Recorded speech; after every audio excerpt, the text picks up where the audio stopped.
Here to chew bubble gum and kick ass, and I'm all out of bubble.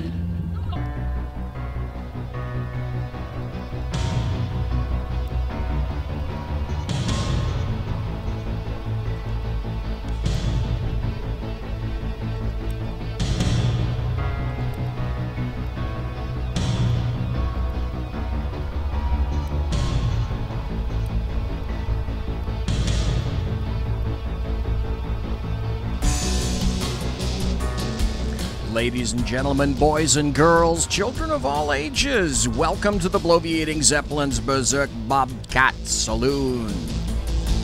Belly up to the bar, we've kept you a seat. It's great to see you back. Kelly's going to be your bartendress tonight. She pours with the best of them, and the lava lamp is indeed lighted. It's to my left, your right, if you happen to be watching on YouTube. You can watch YouTube right now. Catch the show live. Go to YouTube.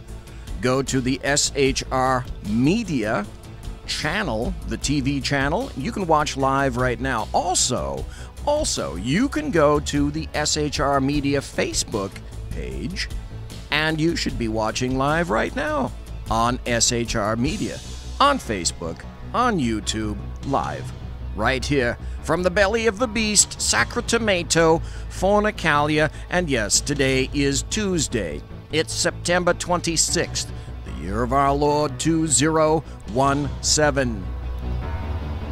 And boy, do we have some crazy stuff for you tonight.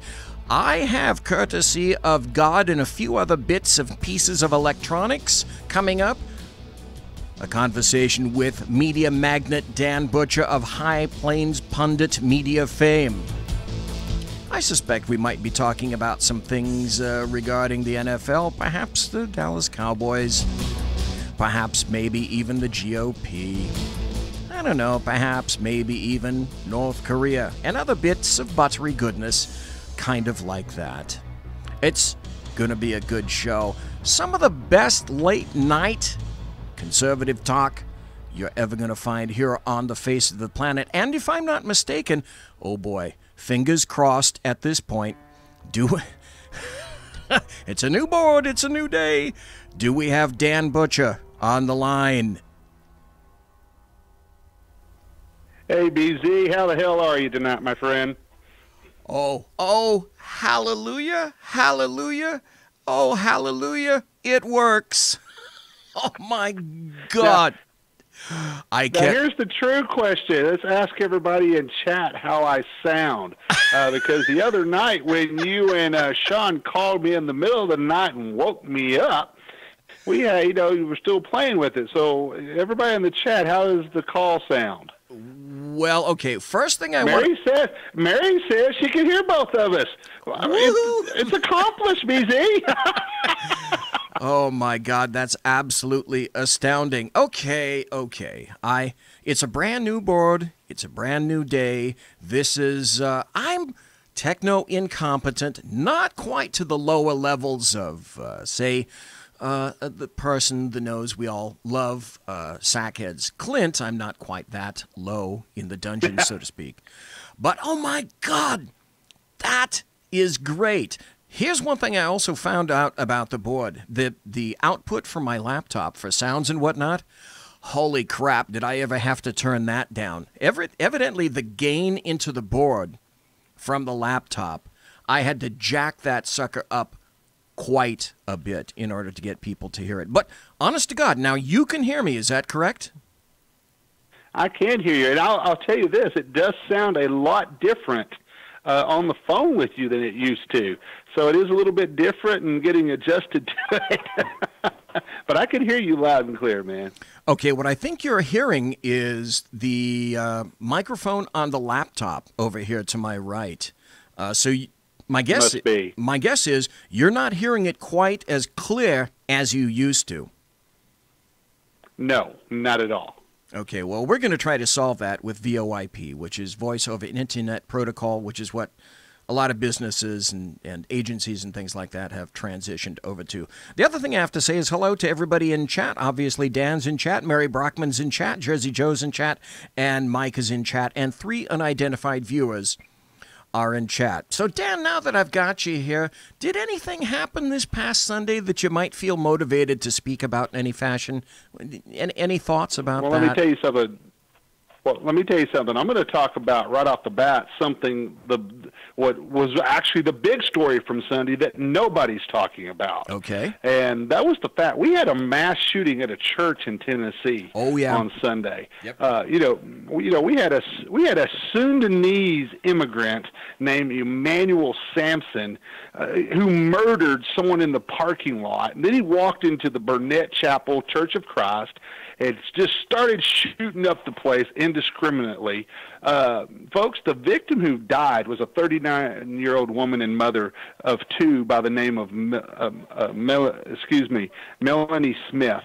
And according to her family members, she was a godly and compassionate woman. Folks, this lady was killed for nothing else other than the fact she was attending church on a Sunday morning.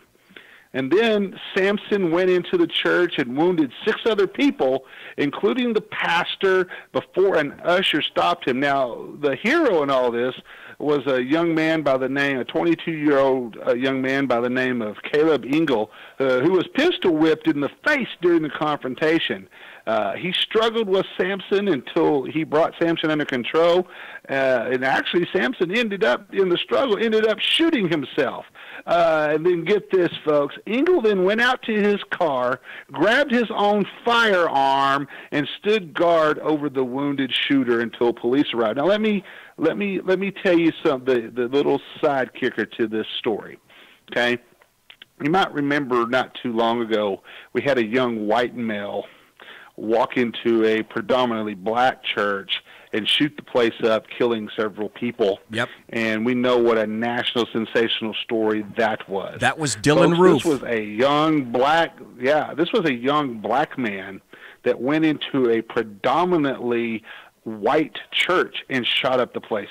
Folks, the New York Times put this shooting on page 14.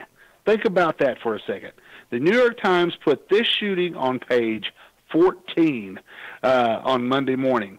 So that ought to tell you that kind of sets up the stage for the coverage that you have seen from CNN, ABC, MSNBC, all the usuals in the legacy media. And folks, I will tell you right now, there are media outlets on our side of the aisle, in conservative media, in new media, that have not even covered this story because they have been completely obsessed with the NFL protest that took place on Sunday and Monday night.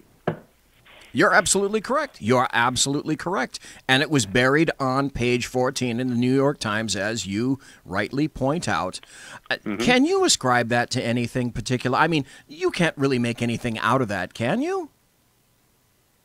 Oh, no, not at all, BZ. No, not at all. You know, you have a Sudanese immigrant who, we're still trying to figure out if this was actually a terrorist attack.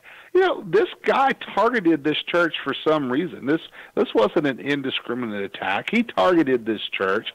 He went in. He knew what he was doing. This wasn't some guy that had lost his mind, gone crazy, just happened to be walking by. Hey, you know what? I'm going to shoot this place up and kill a bunch of white people. He planned this out. This wasn't a spur-of-the-moment type of attack. Correct. So as we dig deeper and continue reporting on it, I think we're going to find that there were some ulterior motives here in this attack carried out by Mr. Sampson. But folks, I will tell you the fact that you had the Trump administration releasing new travel guidelines on the travel ban, adding more countries to the list. The fact that this was a Sudanese immigrant. Of course they're going to bury this. It doesn't fit the narrative. Anytime you see something that doesn't fit the narrative, it gets buried, BZ. Well, of course it does, and that's why there's so much pushback these days, and that's at the top of my blog. I am pushback. I have to be pushback because everything else is going way over the top in terms of what I call the American media maggots. Everything that's done, or in this case, not done, is absolutely 100% purposeful. Now, maybe it was bread and circuses on Sunday, but you have an honest-to-goodness point, and it connects in terms of, just as you indicated, you have a Somali who's responsible for killing people just like Dylan Roof, just every bit as egregious. Yep. My guess would be every bit as racially motivated, although do you think any people, and do you think journalistas are going to try to look into that aspect in any way, shape, or form? Of course they're not going to do that. That won't do that. No, so Trump expanded the travel ban. No. And this occurs over the weekend, and it's just going to continue. It will remain unabated.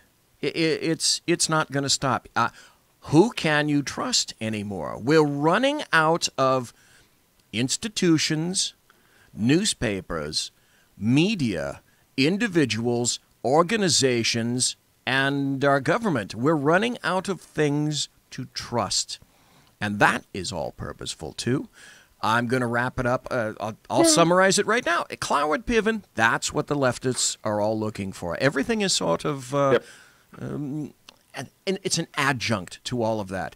They want you, and they want the truth smothered because it doesn't fit. It doesn't fit the narrative.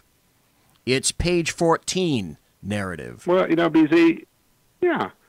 Well, here's the thing, BZ, and you and I will talk about this. There's a reason why the ratings, and we'll talk about this when we get into the football than the NFL, but there's a reason why ESPN's ratings are falling. There's a reason why the NFL ratings are falling. There's a reason why the circulation of the New York Times is going down in print. There's a reason why their web traffic is starting to tank.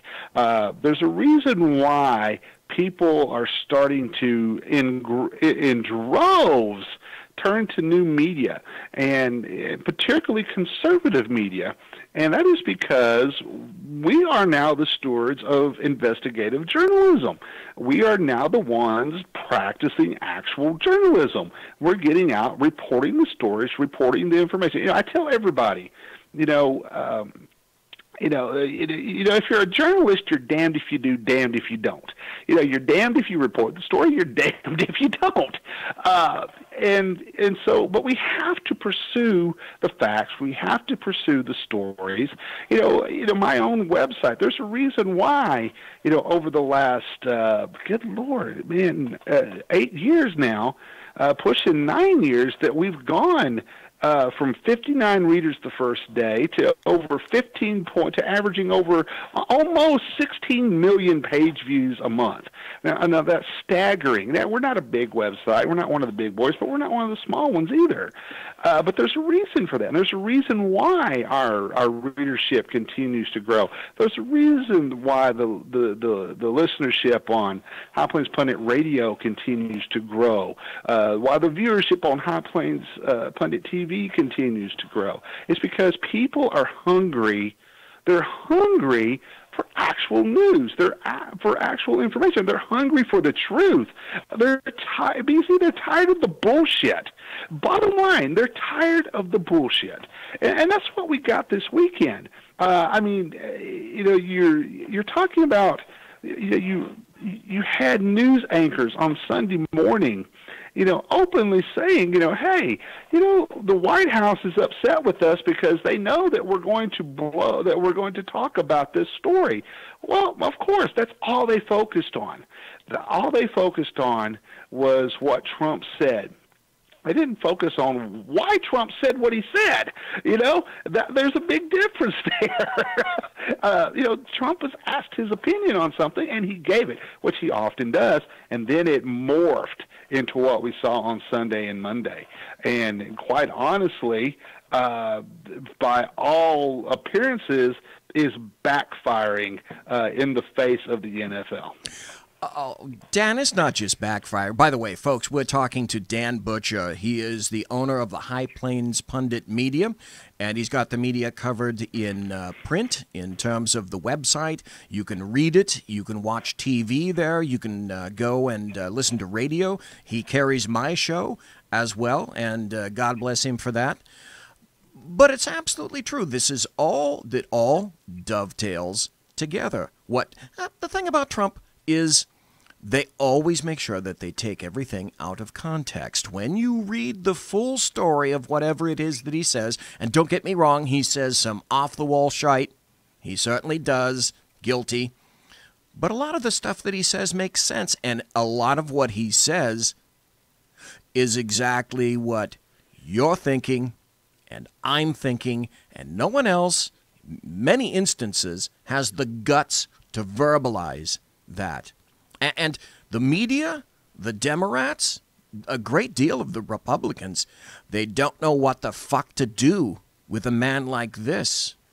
So it's all sluices open, the attacks are on, and they're not going to stop. They're not going to stop until he goes away, or until they somehow try to impeach him, when the chances of that are twofold, slim and none.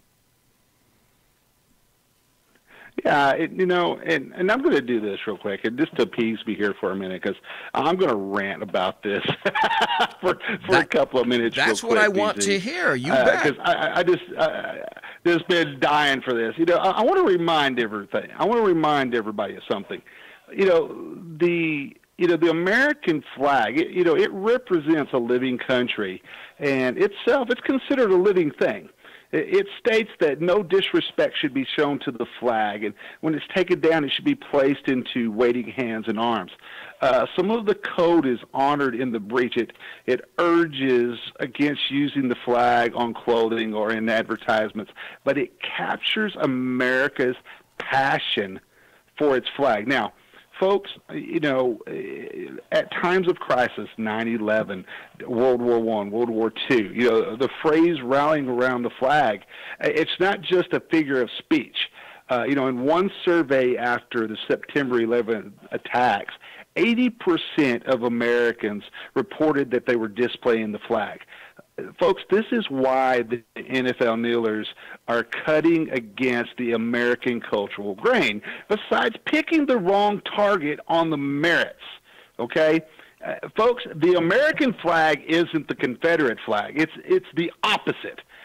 Our military fights under it. The flag drapes the caskets of the fallen, and it's folded in a solemn ceremony at military funerals, with practically every movement fraught with religious and patriotic meaning.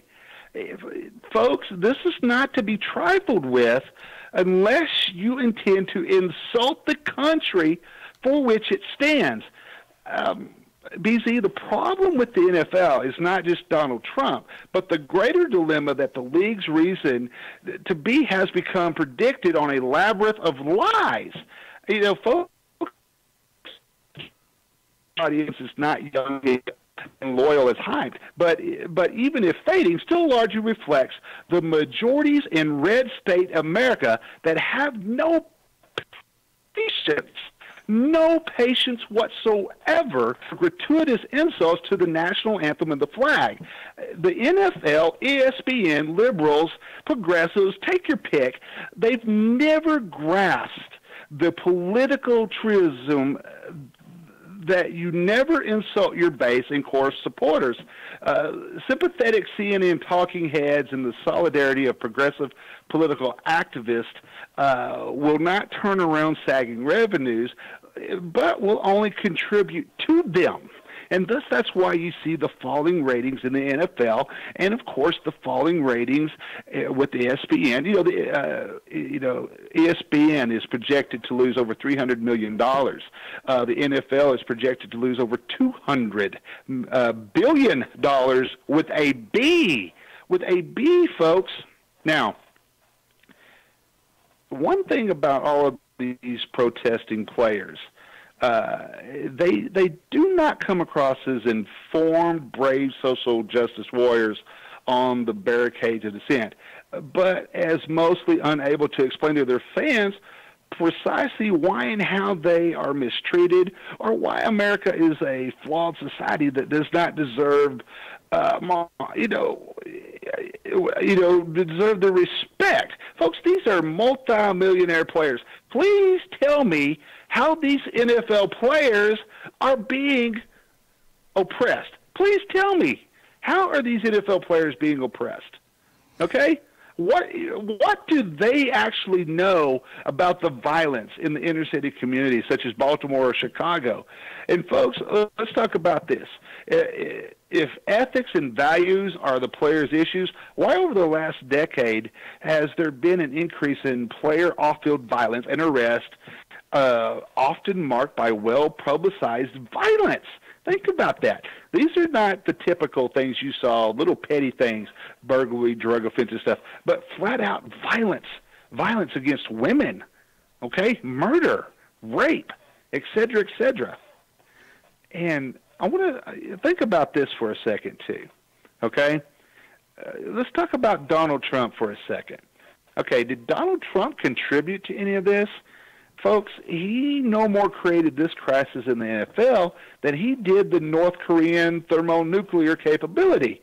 If it is certainly a long time and strategical and unwise for a busy chief executive commander-in-chief facing he's got a whole host of inherited existential crisis. Why the hell would he wade into this fray with the NFL? It's because it's a bigger picture. It's kind of a you're looking at what is happening as society as a whole. It's become fashionable for all of the elitists in Hollywood. They're making this stand. Hey, I need to say something about this. Donald Trump is evil, evil, evil. But then movie revenue is down, is at an all-time low. It's Audience numbers are down, terribly year to year. There's a reason for this.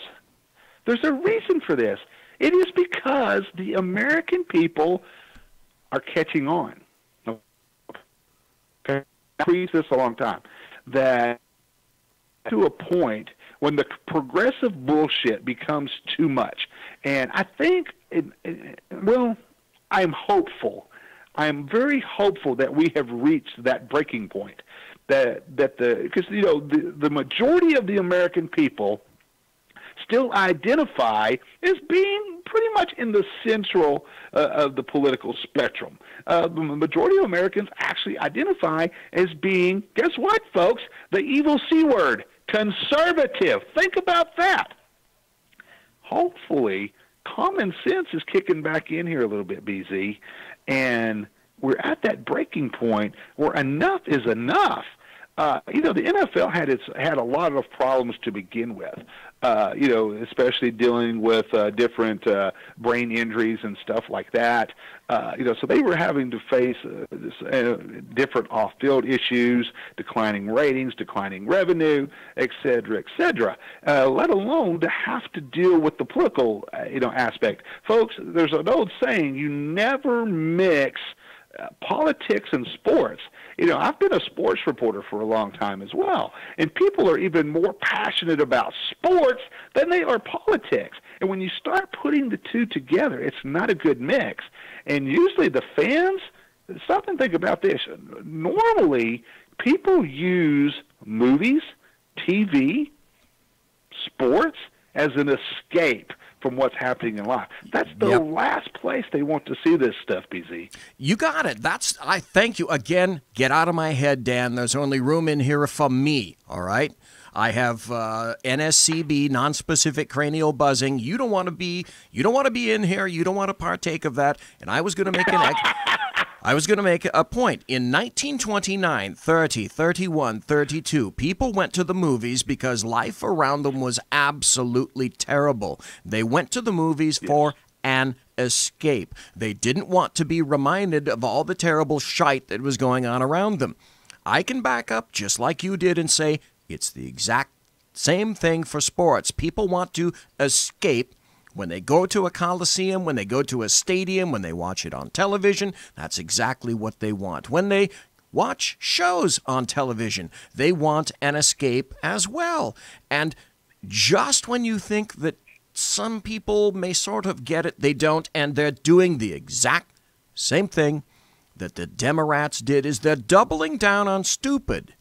The American media maggots, the newspapers, etc., are deciding that, our ratings, everything is tanking. We're hemorrhaging readers. We're bleeding cash. And let's see, what's the one solution? I know it's to move harder left. It's the same thing for movies, where movies are going down. They're absolutely terrible. So what do we need to? We need to bring more political aspects into the movies. And now I was watching ESPN just because I wanted to see if this was true. I couldn't take it for more than an hour, for one thing, but I watched one of the ESPN channels in the talking heads. Would it shock you, Dan, to realize that the bulk of the time spoken was all about politics and very little about scores, individuals, baseball players, football players, the next game, etc. No, it was all about sports. And by the way, folks, if you haven't cut the cable, I just did this weekend. And when I called up, and I have no problem telling you this, I was a member of Dish. I called up Dish and I said, guess what? Cut the cable. I'm done. Oh, we'll give you a great deal on this. No, I tell you what. Here's the deal. I don't want to listen to your left-wing CNN anymore, ESPN. I'm tired. I'm done financing these fucktards. And I'm not going to do it anymore, so cut me. Well, we can give you a better deal than that. No, I'll tell you what, to keep me, you're going to have to pay me. You're going to pay me? Big silence on the other end of the phone. And the answer is no, of course not. We got about another 2 minutes left before we go to the bottom of the hour break. Folks, we're talking to Dan Butcher of High Plains Pundit Media fame. He is a media magnate. He's done it all in terms of media and journalism for quite a number of years. And, of course, we were talking about how all of this leftism dovetails into all of it. But, Dan, I have to ask you this. What the hell happened with the Dallas Cowboys Monday night? Well, let me tell you something. And here's the other thing. Yeah, the ratings on Monday Night Football was some of the highest they've been in some time. You know what? I can tell you exactly why that was. You have any thoughts about the Dallas Cowboys last night? Well, let me tell you why I think the ratings were up. I think people were turning in like a soap opera because there had been, and now let me correct something about the statements that Jerry Jones had made. Okay, there's been a thing that's been floating around on Facebook that in different social media circles that basically the gist of this conversation is that Jerry Jones went into the locker room, talked with his players and coaches, and said, basically to sum it up, if any of you guys kneel for the national anthem, disrespect the flag, I'm going to fire all of you. Okay, well, in reality, that's not what he said. He did not say that. In reality, what he said is that along the same lines of what he's been talking about recently, and that was, I think it's in the best interest to support the flag, to respect the flag. That's what I'd like to see the team do. He never specifically gave any orders not for the team not to kneel, not to protest, anything like that. Now fast forward to Monday night, we see how that actually plays truth. And I think the ratings were so high because of the build-up. Is Jerry Jones going to stand by his words that he never actually said? And the team is going to stand through the whole thing. Well, what ended up happening was they kneeled before the national anthem, and then they stood during the anthem. That was their compromise to all of this, leading up to this. Of course, the fans, and then they linked arm in arm. All of the players, the Arizona Cardinals did the same thing. Of course, the fans there in Phoenix were not too thrilled with it as they roundly booed both teams for their actions on the field. That ought to, if you're getting booed, that ought to tell you something. That's called a clue. But here's the thing: the Cowboys do not get booed in Phoenix. The Cowboys are extremely popular wherever they go play, with the exception of Washington, D.C., and maybe New York City. But when they go to Phoenix, they have a large fan base there. Okay, so they have a lot of fans there, so they don't get booed. They're roundly cheered every time they play in that stadium. They got booed because of the stupidity that they did on the field. So that ought to, folks, get a clue as to what is happening. So, bottom line is what we saw happen on the field with the Cowboys, quite honestly, was not really unexpected to me personally. Now, a lot of people were surprised by it because there was a misconception of what Jones had actually said and was actually saying and such. But if you had actually looked through it and knew what the real story, you were not surprised by these actions. But you kind of knew that Jerry Jones, being the marketing person that he is, the Dallas Cowboys are the most valuable sports franchise in existence. So he's going to try to protect that brand at all cost. And he thought that the best compromise was to kneel and then stand. And in reality, I think it backfired to them. And that's why the ratings were so high. They were waiting to see what was going to happen during that, because the ratings during the game actually went down as the game progressed. It was the opening moments of the game when the audience was tuning in to see what was going on, to see what was going to happen at halftime, what was going to be said, if they were going to talk to Jerry Jones, and all this usual stuff. That's absolutely correct. Folks, we got to take a break. We're a little bit late for a break. Can you hang on over the break, or do you have to go?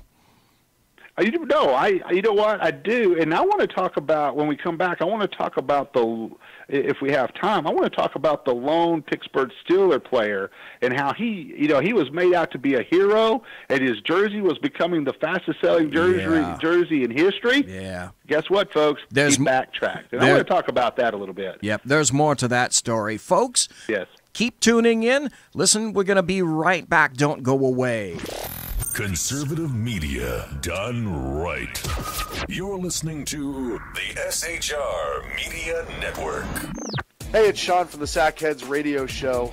Also one of the owners here at the SHR Media Network. Are you opinionated?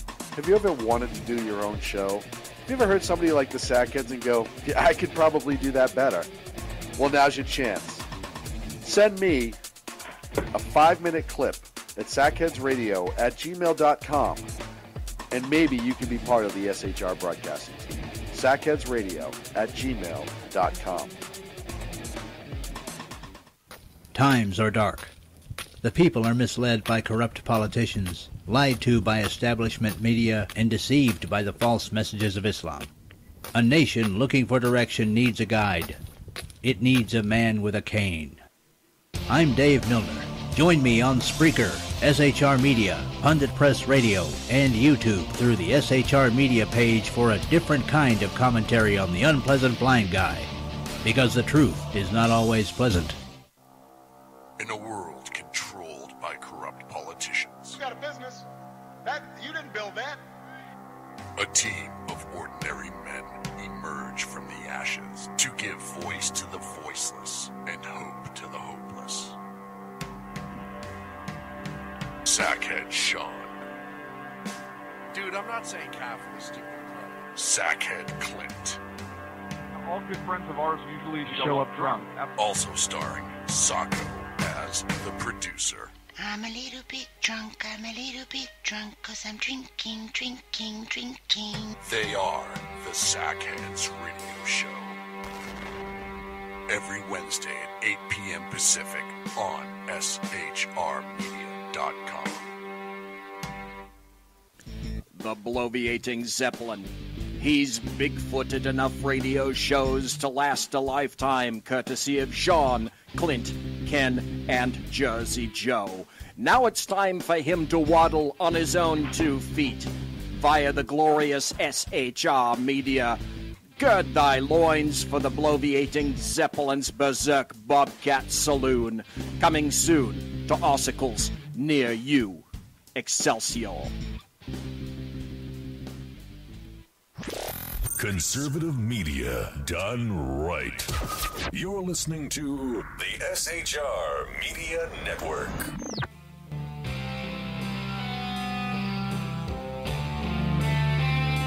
Ladies and gentlemen, boys and girls, Children.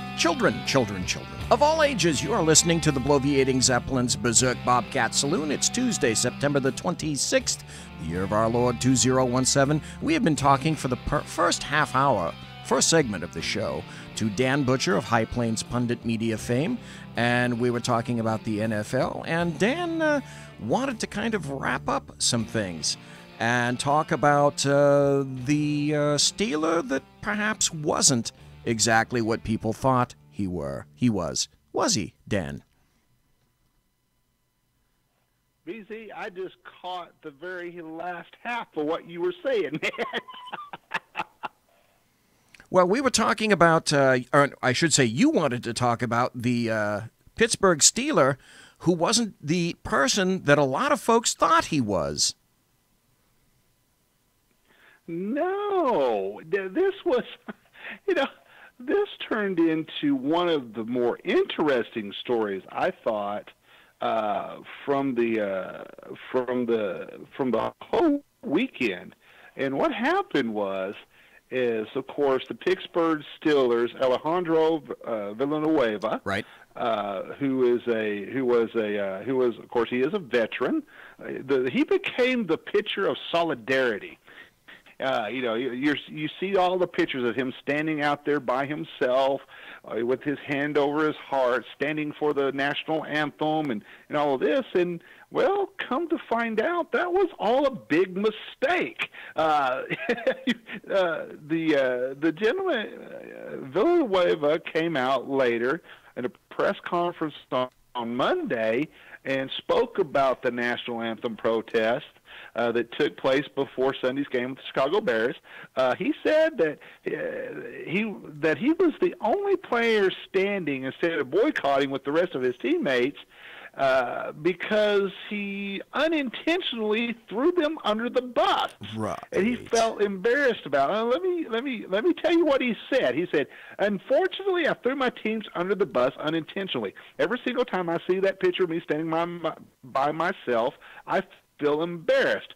When we came out of the locker room in the tunnel, it was a very small area. There was a flag or something coming off the field, so there were a bunch of Bears fans coming off the field holding that, going in front of us, so it kind of held us up. I made my teammates look bad, and that's my fault, and my fault only. We as a team tried to figure it out, but obviously butchered it.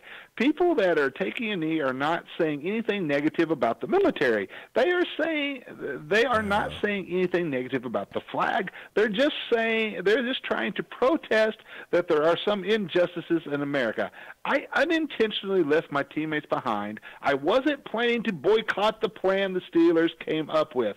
For anybody who thinks Coach Tomlin is not as patriotic as you can get in America, or any one of my teammates or the owner, I take offense to that. I made Coach Tomlin look bad, and that is my fault and my fault only." And so basically he came out and apologized for what ended up being a misconception of what he was doing. He was being, let's face it, and I actually held off on this. A lot of people on our side of the aisle in conservative media were heralding this guy as a hero for coming out, staking a stand by himself, saying, "You know what?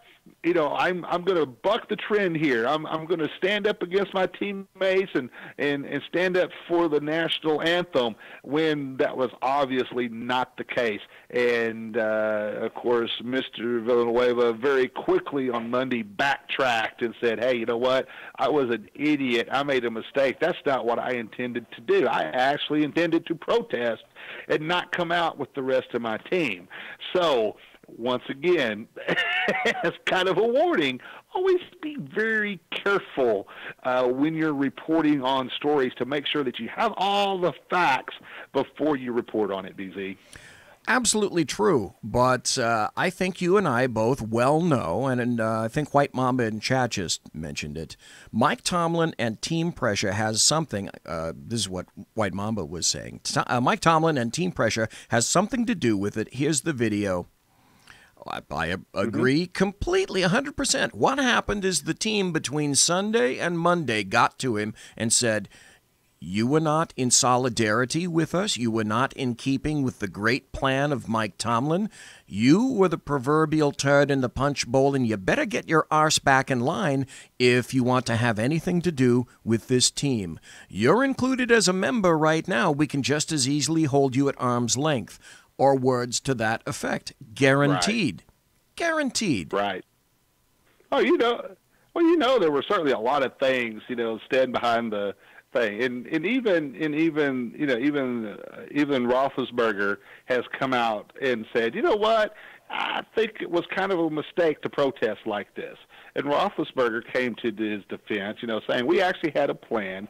Us as team captains were going to do this and this and this. Then we were going to come out and different things like that. Now, I think the original intent was all of the teammates were going to stay. I don't think he intended to come out. That's my personal opinion on this. I think he's perfectly honest about that. Now, certainly there was a lot of stuff in the locker room, I'm sure, being said, and a lot of bad blood taking place about making the team look bad, making the coach look bad, different things like that. So there was a lot of pressure to come out on Monday and stuff like that. Just the fact that all of the other teams did not come out that just had to stay in the locker room altogether and not come out on the field during the national anthem. They all did that in solidarity. And so it would be kind of unusual that one of the team members would break the ranks like that, and in this particular case. So it's kind of a he said, she's type of a story like that. So you kind of have to take him at face value, saying, hey, you know what, I did not intend to do this. Now, here's the other part of me.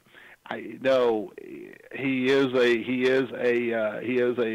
veteran, and there is something in you that just subconsciously he did what he would normally do. Yep. And that is come out being a veteran, and and that would go against everything that he had planned to do. He may have originally planned to stay with the team, because if you look at the picture, and I've got a picture of it up on High Plains Pundit, he's not that far out. No, he's not. From the walkway. You can see the team. They're just a few feet behind him. But I think just subconsciously, it took over. His patriotism took over subconsciously, and he came out and did what he's always done, his entire life. Growing up when he was in the military, he came out, put his hand over his heart. That's genuine. His hand is over his heart and stuff like that. He may have intended to stay in with the team, but subconsciously, just his normal reactions took over. He came out and did what he's always done, because that, honestly, that was the right thing to do.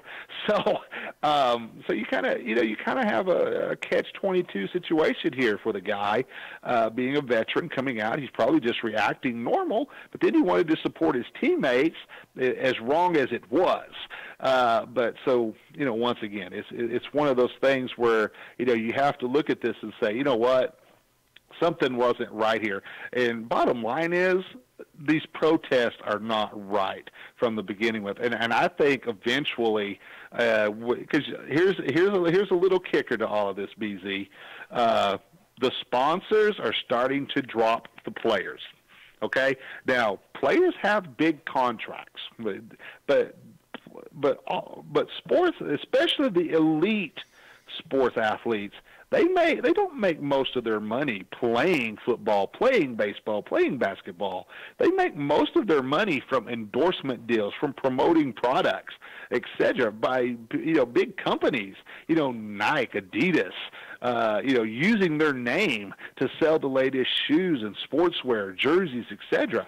And you know what? When your sponsors start dropping you, and that starts cutting into your bottom line and revenue a little bit, that gets your attention pretty quick.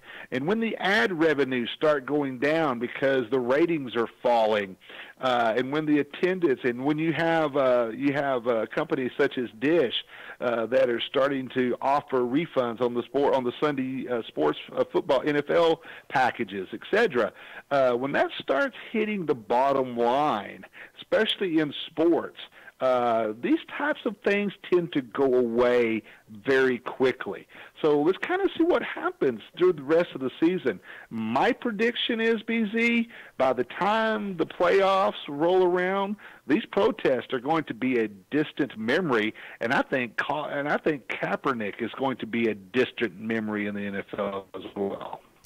I wish I would be as confident as you, but I have to be upfront. I am not. I think this is going to assume a tsunami of its own. If we think it's done, I don't think we think it's done. I think it's going to continue at roughly this same rate because, guaranteed, President Trump is going to make another tweet on down the line. These people are going to feel like they need to rally the wagons and circle the wagons. And we haven't seen the end of it. We already have Sean Hannity, for one thing, saying that, you know what I do? I go to the Super Bowl every year. I take my family, my kids, and some friends. We pay a hell of a lot of money to go to the Super Bowl. And I don't try to use my celebrity to get discount tickets. I pay full bang buck for going to the Super Bowl this year. I'm not going.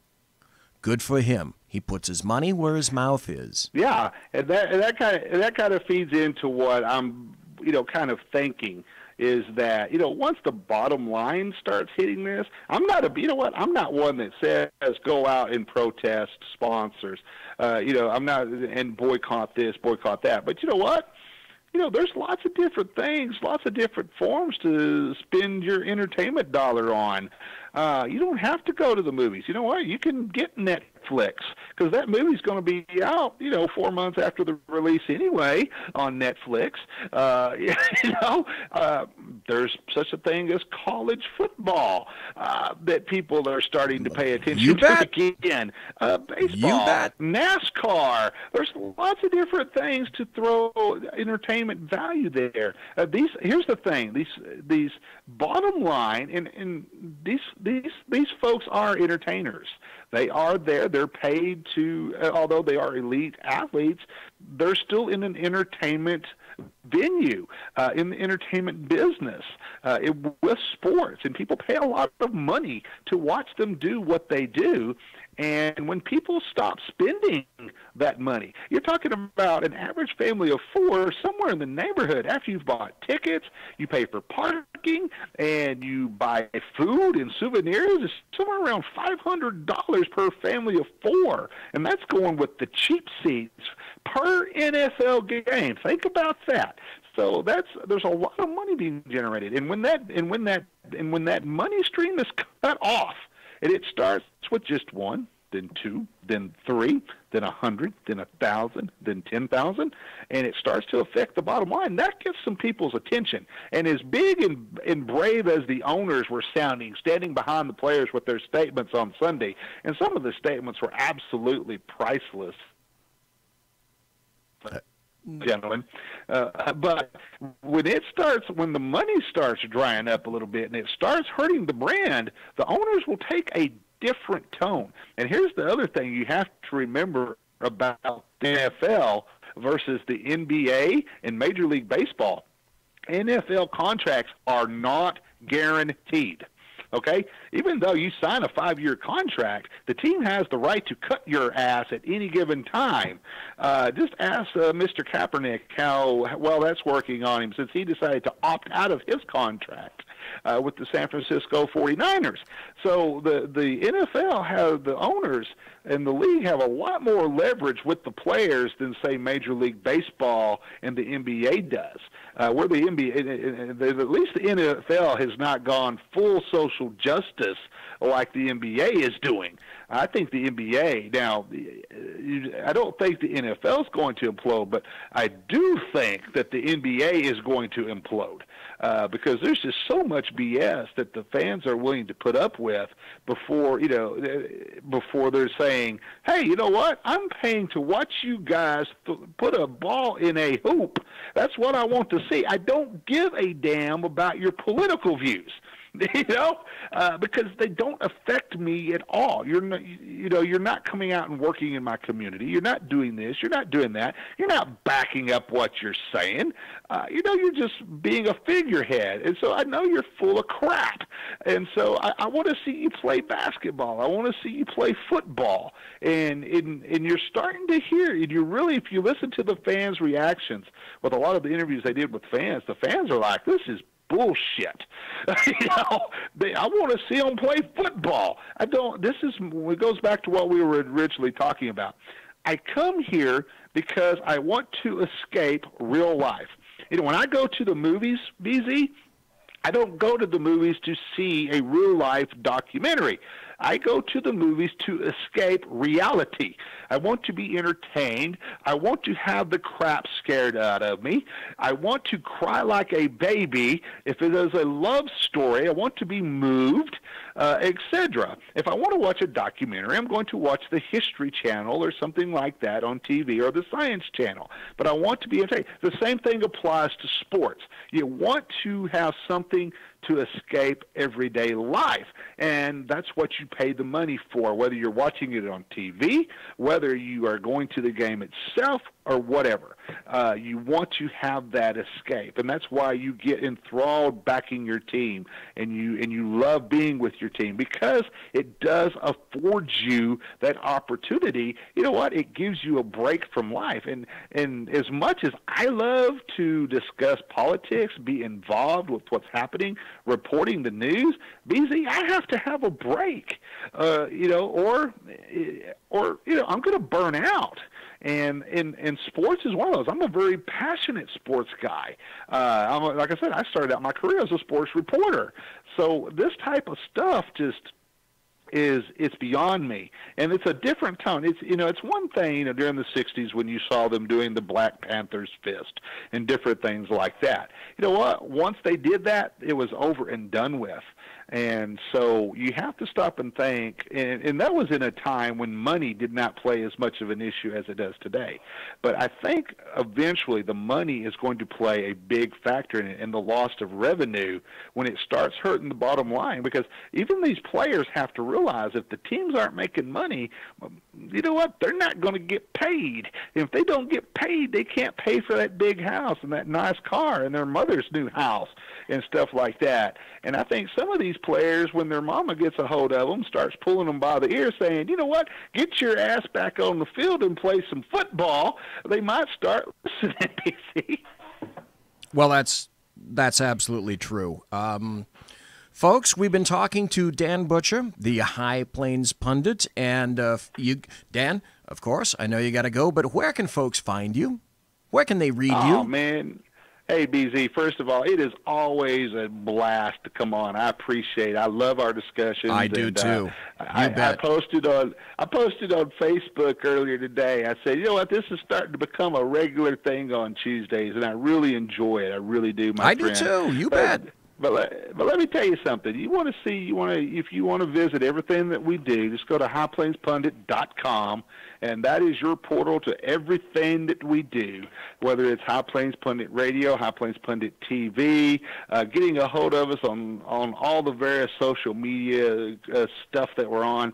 That's the place to do it. Just go to highplainspundit.com, and that you can get to us everywhere, to Facebook, Twitter, if you use Google Plus, if you do Instagram, whatever. If you want to subscribe to our daily newsletter, our daily newsletter is now over somewhere around 54,000 subscribers. Holy crap! So if you want to subscribe to that, you can go to the website and you can subscribe to the daily newsletter that goes out and is delivered to your email about 4 o'clock every morning. So, but anyway, highplainspundit.com, my friend. Thank you ever so kindly, Dan. Thank you for your time. And again, we blew through just about an entire hour. But again, like you say, I enjoyed the hell out of it. Folks, you were listening to Dan Butcher of High Plains Pundit fame. He is a media magnate, knows just about everything that you can possibly know about the media all across the fruited plain. And if Dan can end up making it every Tuesday, I'll tell you what, I think that would be a wonderful thing, at least a minimum half hour talking to Dan, because I know that Dan is very educated, knowledgeable, has incredible training, education, experience in all things politics, in all things media. I have it on good faith that Dan goes to bed about 1 a.m. and wakes up about 2:15 a.m. because there's so much news out there and there's so much stuff to do. So thank you ever kindly, Dan Butcher. Folks, it's almost my friend. It's almost the top of the hour, and because it's the top of the hour, almost the top of the hour, it's time for BZ to cork off. And I think you knew that I was going to do this anyway, because of the nature of the post that I wrote. And whereas Dan was just a bit measured, and I can't utilize the word conciliatory. He wasn't conciliatory, that's for certain, but I have to say now, and I'm going to do this for about 2 minutes. We're going to come to the top of the hour break. I'm going to do this for about 2 minutes, and I'm going to start in this way because absolutely I have to say it's official. As far as BZ is concerned, fuck the NFL. You just drew your final line with me, National Football League. You and your sponsors, you left us sycophants at ESPN. As far as I'm concerned, you can all go to hell. You're dead to me. You're absolutely dead to me. And remember when this happened? Remember when this guy wanted to wear some shoes? Let's see, who was this guy? He was a Tennessee Titans player named Avery Williamson, who happened to be threatened by the NFL and Commissioner Roger Goodell when he wanted to wear a pair of shoes with a 9/11 logo on it, and he wanted to wear them in honor of 9/11. No. That didn't happen. You also remember, go back a little bit in time. Remember when NFL Commissioner Goodell refused to allow, this was just last year in 2016, he refused to allow the Dallas Cowboys to wear a little bitty sticker on their helmets just adjacent the NFL logo, honoring the 5 murdered Dallas police officers in the middle of 2016. You remember that? Because I certainly do. And I wrote about it in August of last year, as a matter of fact. It was a completely inoffensive sticker. It had to be removed. It was a 5-pointed star, with each point representing one of the murdered officers. From the NewYorkDailyNews.com. This is from the original story. NFL rejects Cowboys' petition to wear helmet decal memorializing Dallas officers that were killed. The NFL has gone from the No Fun League to the No Feelings League. According to the Fort Worth Star-Telegram, the Dallas Cowboys filed a petition for permission to wear a helmet decal memorializing the 5 officers killed in a tragic shooting in Dallas back in July of last year. The decal featured a star similar to the one featured prominently in the Dallas PD logo, with a black circle around it and the phrase "Arm in Arm" to signify support for the police and the Dallas community after the tragedy. The Cowboys opened up training camp while walking with their arms interlocked with members of the Dallas Police Department. Absolutely wonderful. The team has worn the decal on its helmets during training camp, but will now have to be removed, according to the Star-Telegram. Well, they were removed. Cowboys VP Stephen Jones said the league had already rejected the team's petition to wear it during the regular season, but extended the ban to the preseason as well. They expanded the ban to the preseason as well. Here's the translation. No. Not just no, but hell no. And that's how law enforcement is treated by the NFL. Isn't that wonderful? It's the top of the hour. We're going to go to a break. And if you thought that was incisive, you haven't heard a thing yet. You haven't heard half of the story about what's going on in the NFL right now. You might get to the point where if you're wearing headphones, you're going to take them off. And if you have the volume up on the show, you might want to consider turning it down. Conservative media done right. You're listening to the SHR Media Network. Hey, it's Sean from the Sackheads radio show. Also one of the owners here at the SHR Media Network. Are you opinionated? Have you ever wanted to do your own show? Have you ever heard somebody like the Sackheads and go, yeah, I could probably do that better? Well, now's your chance. Send me a 5-minute clip at sackheadsradio@gmail.com, and maybe you can be part of the SHR broadcasting team. sackheadsradio@gmail.com. Times are dark. The people are misled by corrupt politicians, lied to by establishment media, and deceived by the false messages of Islam. A nation looking for direction needs a guide. It needs a man with a cane. I'm Dave Milner. Join me on Spreaker, SHR Media, Pundit Press Radio, and YouTube through the SHR Media page for a different kind of commentary on the unpleasant blind guy. Because the truth is not always pleasant. In a world controlled by corrupt politicians, You got a business. You didn't build that. a team of ordinary men emerge from the ashes to give voice to the voiceless and hope to the hopeless. Sackhead Sean, Dude, I'm not saying Catholic, stupid crap. Sackhead Clint, All good friends of ours usually show up drunk. also starring Sacco as the producer. I'm a little bit drunk, I'm a little bit drunk, 'cause I'm drinking, drinking, drinking. They are the Sackheads Radio Show. Every Wednesday at 8 p.m. Pacific on shrmedia.com.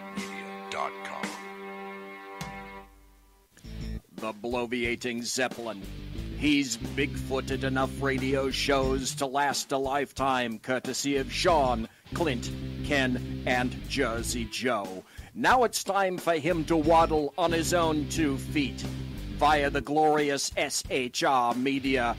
Gird thy loins for the bloviating Zeppelin's Berserk Bobcat Saloon. Coming soon to ossicles near you. Excelsior. Conservative media done right. You're listening to the SHR Media Network.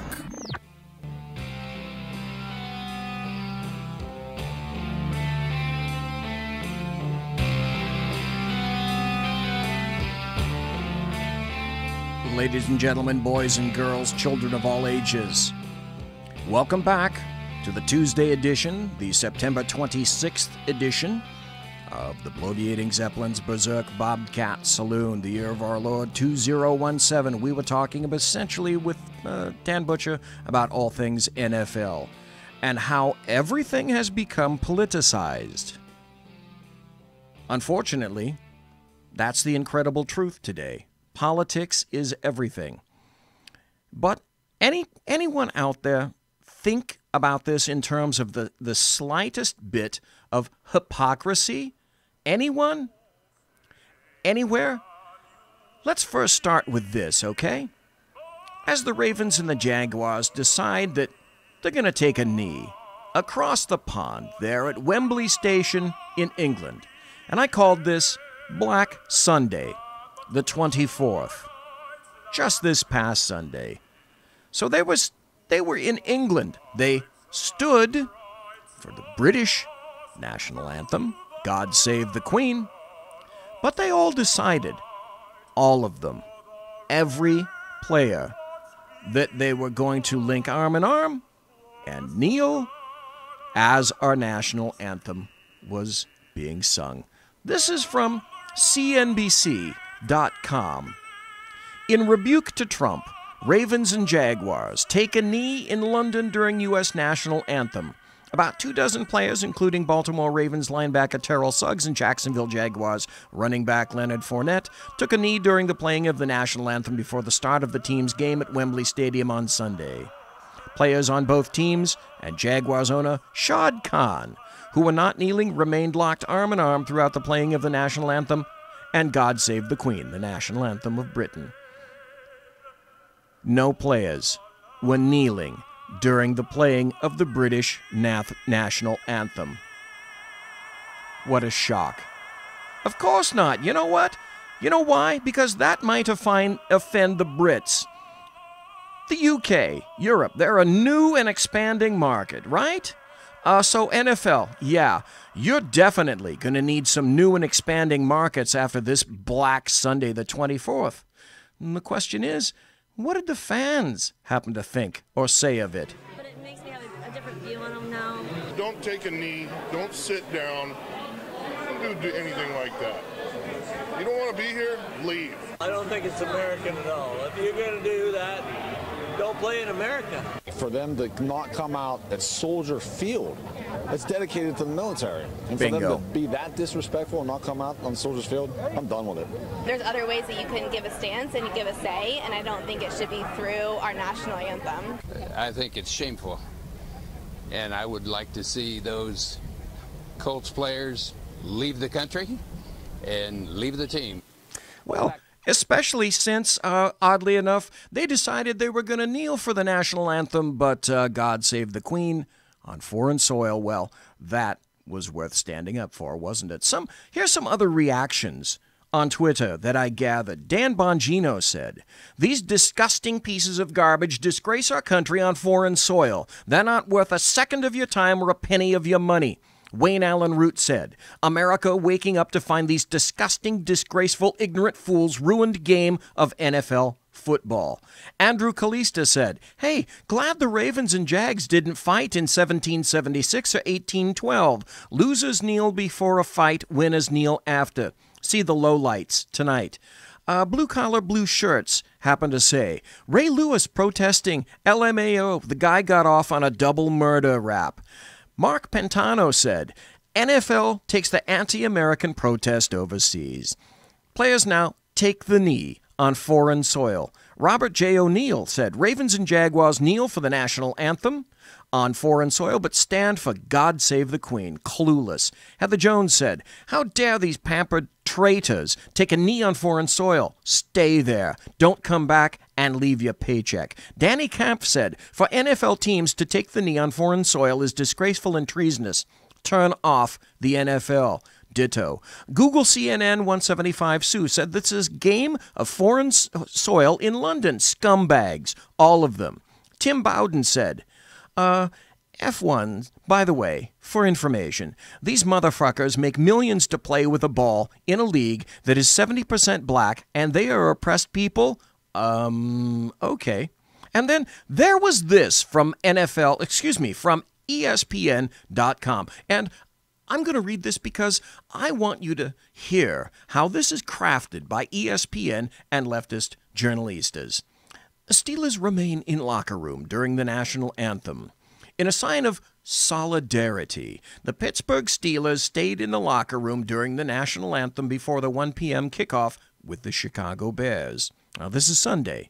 As the anthem began in Soldier Field, several Steelers coaches were on the sideline, including head coach Mike Tomlin, while the players were not present. Offensive coordinator Todd Haley, offensive line coach Mike Munchak, and running backs coach James Saxon were all spotted. ESPN translation, I'll translate for you. Race traitors and racists, every one of them. Players took the field within a few seconds of the anthem's end, just after fireworks launched, with quarterback Ben Roethlisberger, one of the first players out of the tunnel. And then, of course, you guys know this. Alejandro Villanueva, who was an Army Ranger, served in Afghanistan, he was seen on the CBS broadcast at the edge of the tunnel during the anthem with a hand over his heart. That's been documented in videos, in photos, all of that. And if you look at one particular photo, and trust me when I say that somebody somewhere is going to do this, on that classic photo of Villanueva with his right hand over his heart, you notice in the lower left picture there's a guy, a black guy, and leftists. And he's got his hand over the heart, by the way. Leftists all around the fruited plain are attempting, guaranteed, to identify and locate this black dude who did not, in sympathy, kneel with everyone else. He had his hand over the heart like most Americans, and they're going to try to expose him, guaranteed. They're going to try to humiliate him, embarrass him. Perhaps they might even consider harming him. So Villanueva was outside. He had a hand over his heart, and people were talking about, you know what? The jerseys of Alejandro Villanueva, it went up. Well, Buck Sexton said on Sunday, ordered my jersey. It's going to be here on Tuesday. But like Dan Butcher said, wait. There's more. Villanueva says he has regrets, right? He feels like he left his team down. And to a certain degree, I never criticized it, but I didn't agree with it. What people don't understand is that people who take it to me are not saying anything negative about the military, not saying anything negative about the flag. They're just trying to protest the fact that there's some injustices in America. And for people to stand up for the national anthem, it doesn't mean that they don't believe in these racial injustices. They're just trying to do the right thing. Okay, blah, blah, blah, blah, blah, blah, blah. Pablum words, bullshit, bullshit, bullshit. And I call bullshit on Alejandro Villanueva because here's what happened. Guaranteed. His roommates got to him because they all, I should say his teammates got to him. And he was not in keeping with the great plan of making sure that everybody stayed inside. So when Tomlin, the coach of the Steelers, said that, I wasn't thinking about making any statement regarding that at all, I call bullshit on that too. He knew exactly what the hell he was doing. He knew it was a statement, and he knew exactly how it was perceived. So if he didn't think so, that intimates that he's a stupid man, that he couldn't foresee, that no one could foresee what this was going to do to the Steelers fans who, by the way, these days are lighting their Steelers jersey and apparel on fire. So this guy couldn't see what the ramifications were of keeping an entire damn team inside the hallway and inside the locker room during the playing of the national anthem. We're supposed to believe he's that stupid? I don't think so. The biggest issue facing our country today is the tiptoeing and political correctness that has brought us to the brink of disaster in national security, politics, and sports.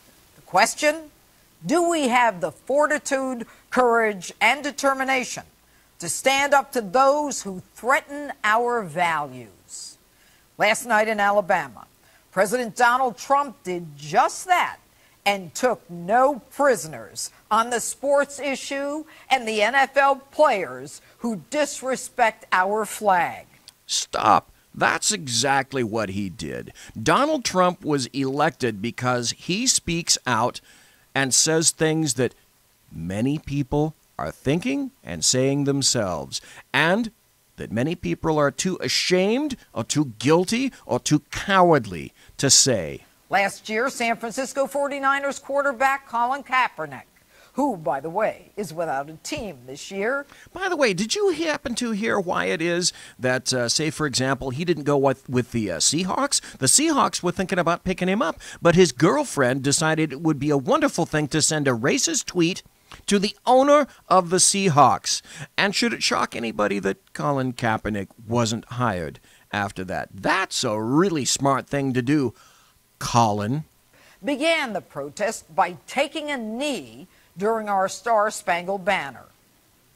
Wouldn't you love to see one of these NFL owners, when somebody disrespects our flag, to say, get that son of a bitch off the field right now, out, he's fired. He's fired!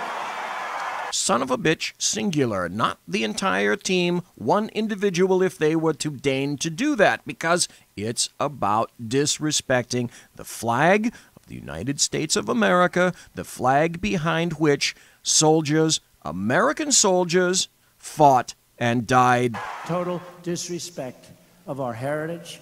That's a total disrespect of everything that we stand for, okay? Everything that we stand for.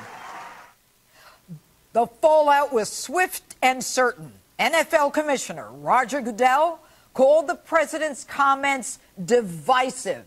You want to know divisive? Divisive is Roger Goodell. Divisive is the cowardly Roger Goodell. Divisive is the individual that cowers behind all the players. Because here's the deal. I'm going to make this a little bit later, but I'm going to Bigfoot myself up front. Is, you know what? You listeners, watchers, you who go to the venues and go to the stadiums, you don't count. The players do. So basically, this is Roger Goodell's way of saying, fuck you. I'll take your money, and you don't have any say in this at all. Saying they demonstrated an unfortunate lack of respect for the NFL, our great game, and all of our players. That the president exhibits a failure to understand the overwhelming force for good our clubs and players represent. Yeah, they're an overwhelming force for millionaires. In our communities. And the owners? Billionaires. Oh, she mentions the community. Oh, stop right there. You saw a plethora of NFL players going out to help the victims of Hurricane Harvey, didn't you? Silence, crickets. And you heard and saw lots of NFL players throughout the entire nation go and help the people in Hurricane Irma, didn't you? Crickets. Yeah, because they're interested in helping their communities, aren't they? Roger. Force for good? Are you sure you want to get into this fight? Now, Roger, if my memory serves me correctly, your stance on some of the NFL players and the women they batter is somewhat problematic. Oh, we haven't even gotten to that topic yet, have we? Think Ray Rice, Josh Brown, and a neuropathologist examining the brains of 111 NFL players found 110 to have CTE, chronic traumatic encephalopathy, the degenerative disease linked to repeated blows to the head. So stop just for a second again. Roger Goodell and the NFL, the owners, and particularly the players, you can't see where this is going to go. You can't see that you just might tick off a lot of the people that watch you. You, by the way, I should point out, are discretionary money. You're not mandatory money, and you're money that these people can stop placing with you anytime at all. Hell, they'd probably rather go and put that money in fantasy football, wouldn't they? Instead of mouthing off how you are a force for good, Roger, maybe you ought to get ready to reveal damaging information when the lawsuits start. Think Aaron Hernandez. And according to USA Today, NFL player arrests are not only disproportionate to the general population, but the violence associated with these arrests is shocking. Oh, and that's a shock too, isn't it? I'm sure it is. You know, but here's the deal. Janine Pirro wasn't the only one weighing in. Lots of other people started to weigh in this, as in Kevin Jackson of the Black Sphere, for example. Professional athletes blasting the president as he calls them out for protesting the national anthem and lack of patriotism. This president tweeted just moments ago, again, NFL attendance and ratings are way down. Boring games, yes, but many stay away because they love our country. League should back U.S. But our next... Oh, that's terribly offensive, though, isn't it? It's terribly offensive to say that or even remotely intimate that the NFL should back the United States of America. Horrible, horrible, heinous. Guest blames these players for social justice warring. Here to explain, Fox News contributor and executive director of the Black Sphere, Kevin Jackson. Kevin, good morning. Obviously, the president tripling down this morning in his response to Roger Goodell and other NFL teams. You say they're social justice warring. What do you mean? Well, good for him for doing this. This has been long overdue, Pete. A lot of people in America have been talking about going to sports and only watching sports games, and these guys have said, no, this is our time to speak out. And the fact of the matter is, it isn't their time to speak out. These guys are protesting the national anthem, something that's been happening at games in this country since the beginning of sports. And suddenly, these guys now want to become social justice warriors, and for all the wrong reasons. So I love that Donald Trump has finally said, like he's done with immigration, like he's done with Obamacare and other political issues, you know what? The political correct nature of sports needs to be addressed. We need to start looking at this country and becoming patriots again, standing for the flag and what it means, and quite frankly, honoring the tradition of sports. Sport is a meritocracy where people have effectively, you get to play this sport because of the people that stand behind the flag. Right. Kevin, when you now were on the streets in St. Louis, very quickly, the protesters there wanted some form of local police accountability. They wanted subpoena power for a civilian review board, right? They had an actual issue. Do these athletes taking a knee, do they do anything for those social justice warriors? Well, I think you know the answer to that, don't you? Yeah, because all these guys that decide they wanted to take a knee on Sunday, and trust me, as opposed to Dan Butcher, he thinks that things are going to turn around. I wish I could be as positive as that, but I don't. This shit is going to continue. No, they do nothing for them. And one of the points I was going to make the other day when I was on was that these guys act as if they are running into these types of problems daily. They're not. And I would defy Stephen Curry or Kaepernick or any of these athletes that call themselves social justice warriors to name me the last person shot in any city, shot and killed by another black person or somebody else. If you care... Oh, my goodness. Oh, you can't say that, Kevin Jackson. You mean these are nameless people that are disposable? Are you trying to intimate that black people are disposable? That's exactly what he's saying. Because as far as the American media maggots are concerned, as far as Democrats are concerned, as far as leftists are concerned, young black males in urban rat cages, they mean nothing. They would care about all the crime that exists in every city in this nation. Cleveland, Ohio, I guarantee you that LeBron James can't tell you who got shot last night, and he wouldn't care.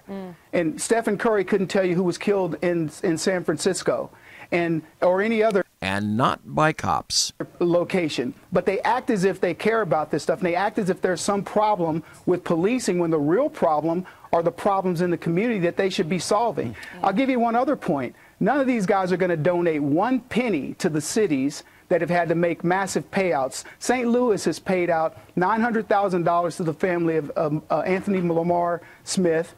Do you see any of these guys matching it? They paid out $1.5 million to Michael Brown Jr.'s family. 2 people who tried to kill police officers got payouts, and you can bet Stephen Curry and those guys will not open their wallets to help the cities repay this money back. Well, why should they? That didn't involve them directly. And besides, kneeling in an attempt to be a social justice warrior, to do something like that, is every bit as effective as Michelle Obama creating a hashtag for Boko Haram women who were captured. It's mental masturbation. It's masturbation in public, as a matter of fact. Well, the president's saying this is about respect for this country, but some of the media are saying that the president is making this about race. This is just one example of that from the media. From an op-ed, it says there's something far more pernicious here. Both the NFL and the NBA are sports in which the vast majority of the players are black and the vast majority of the owners are white. When you make comments about... Okay, stop about that stupid bullshit. Hey, do you see people in the corporate world who may be black, they may be white, but during their lunch hours, they're taking a knee? I don't see anything like that. All I do is see it in the NFL at this point. And 70% of the players are black. Well, get the fuck over it, because those are the correct statistics. About how the athletes in predominantly black pro sports leagues should just be happy with what they have and not complain. You aren't doing it by accident. You really believe it. Your thoughts, Kevin? Nice try for the lefties to try to pull this nonsense. Look, we know the overwhelming... And in sports, it's overwhelmingly minorities, black and some Latinos, not necessarily Latinos from the United States, but we know this. So this idea that suddenly Donald Trump's attacking sports for this reason is ridiculous. We have a president who's standing up for the flag in America, and we have leftists attacking him. We have young black kids who've gotten an opportunity to do something that people would dream to do. Sports is one of the most egalitarian venues that you will ever see on the planet. It is a complete meritocracy. If you run faster, catch the balls more frequently than anybody else, you're going to get the damn job. And they would happily stand with their hands over their heart to celebrate a nation that would allow that. And suddenly, the president is the bad guy, the sports are the bad guys, the white guys who hire these young black athletes in overwhelming numbers are the bad guys. You're not going to convince me of that. And America's not convinced, and I'm going to tell you something. It's going to reflect itself in the football ratings, which will be lower this Sunday, and ultimately in the NBA. So you'll be standing today, what it sounds like, Kevin. I stand every day for this country, Abby. I love this country. Are you going to watch? So are you going to watch games today? Opportunity. Kevin, quickly? I have quit watching I've quit watching football since the Kaepernick incident, and I did a social media test, and many people like me have done the same. Thank you. Kevin, good to have you on this morning. Thanks, Have a good day. Thank you very much. You know what? Other people weighed in on the NFL issue. So why? I have to ask on Twitter, on Facebook, various venues of social media, who were the bulk of the people that were weighing in about this particular situation? The bulk of the insightful and cogent opinions were by young black males? What the hell? Here's one by a guy named C.J. Pearson, who happened to talk. Hi guys, I'm C.J. Pearson, and today I have something to say in regards to Donald Trump's recent comments going after Colin Kaepernick, Stephen Curry, and well now LeBron James. The fact of the matter is that I've got to make clear that all these people are a bunch of bumps, not because they're not talented, not because they're not athletic, because I think it's clear that they are. Colin Kaepernick, to a lesser extent, he's unemployed for a reason. It's because he's not Bingo, thank you. very good statistically, but the other ones, they're great. They're great players, right? The thing is that I respect people who love America a lot more than I respect people who can dribble a ball and throw a ball than anything really. This is a young black male saying this. He's going to be excommunicated from leftist central. That's what matters to me as an American. I admire people who love our country, who love our nation, and are respectful of the sacrifices of those who... This is proof that the bullshit that's being promulgated by the NFL is going to boil over. When you lose guys like this who speak out for America, you're losing. Who have died fighting for our nation, who have shed their blood in pursuit of the idea of liberty, the pursuit of happiness and freedom. I respect people who respect those people, the people who have made the ultimate sacrifice in pursuit of America and furthering America. I respect those people. So when Donald Trump attacks Colin Kaepernick and Stephen Curry and all of those sorts of people for disrespecting our country, I'm right there with him. And I've got to tell you, it's not a race thing, it's an American thing. It's about loving America. It's not a race thing, it's an American thing. It's about respecting the flag and respecting the country in which you live. Ask yourself this question. You go up to the average NFL player that decided to take a knee. I wonder what they would say as in terms of why is it that you're doing it? Would you get unanimity across the plaza? Would everyone say the exact same thing? This is why we're taking a knee. I think you know the answer to that. You don't want to see anyone disrespecting our country. You don't want to see anyone disrespecting our nation because they have no reason to do so.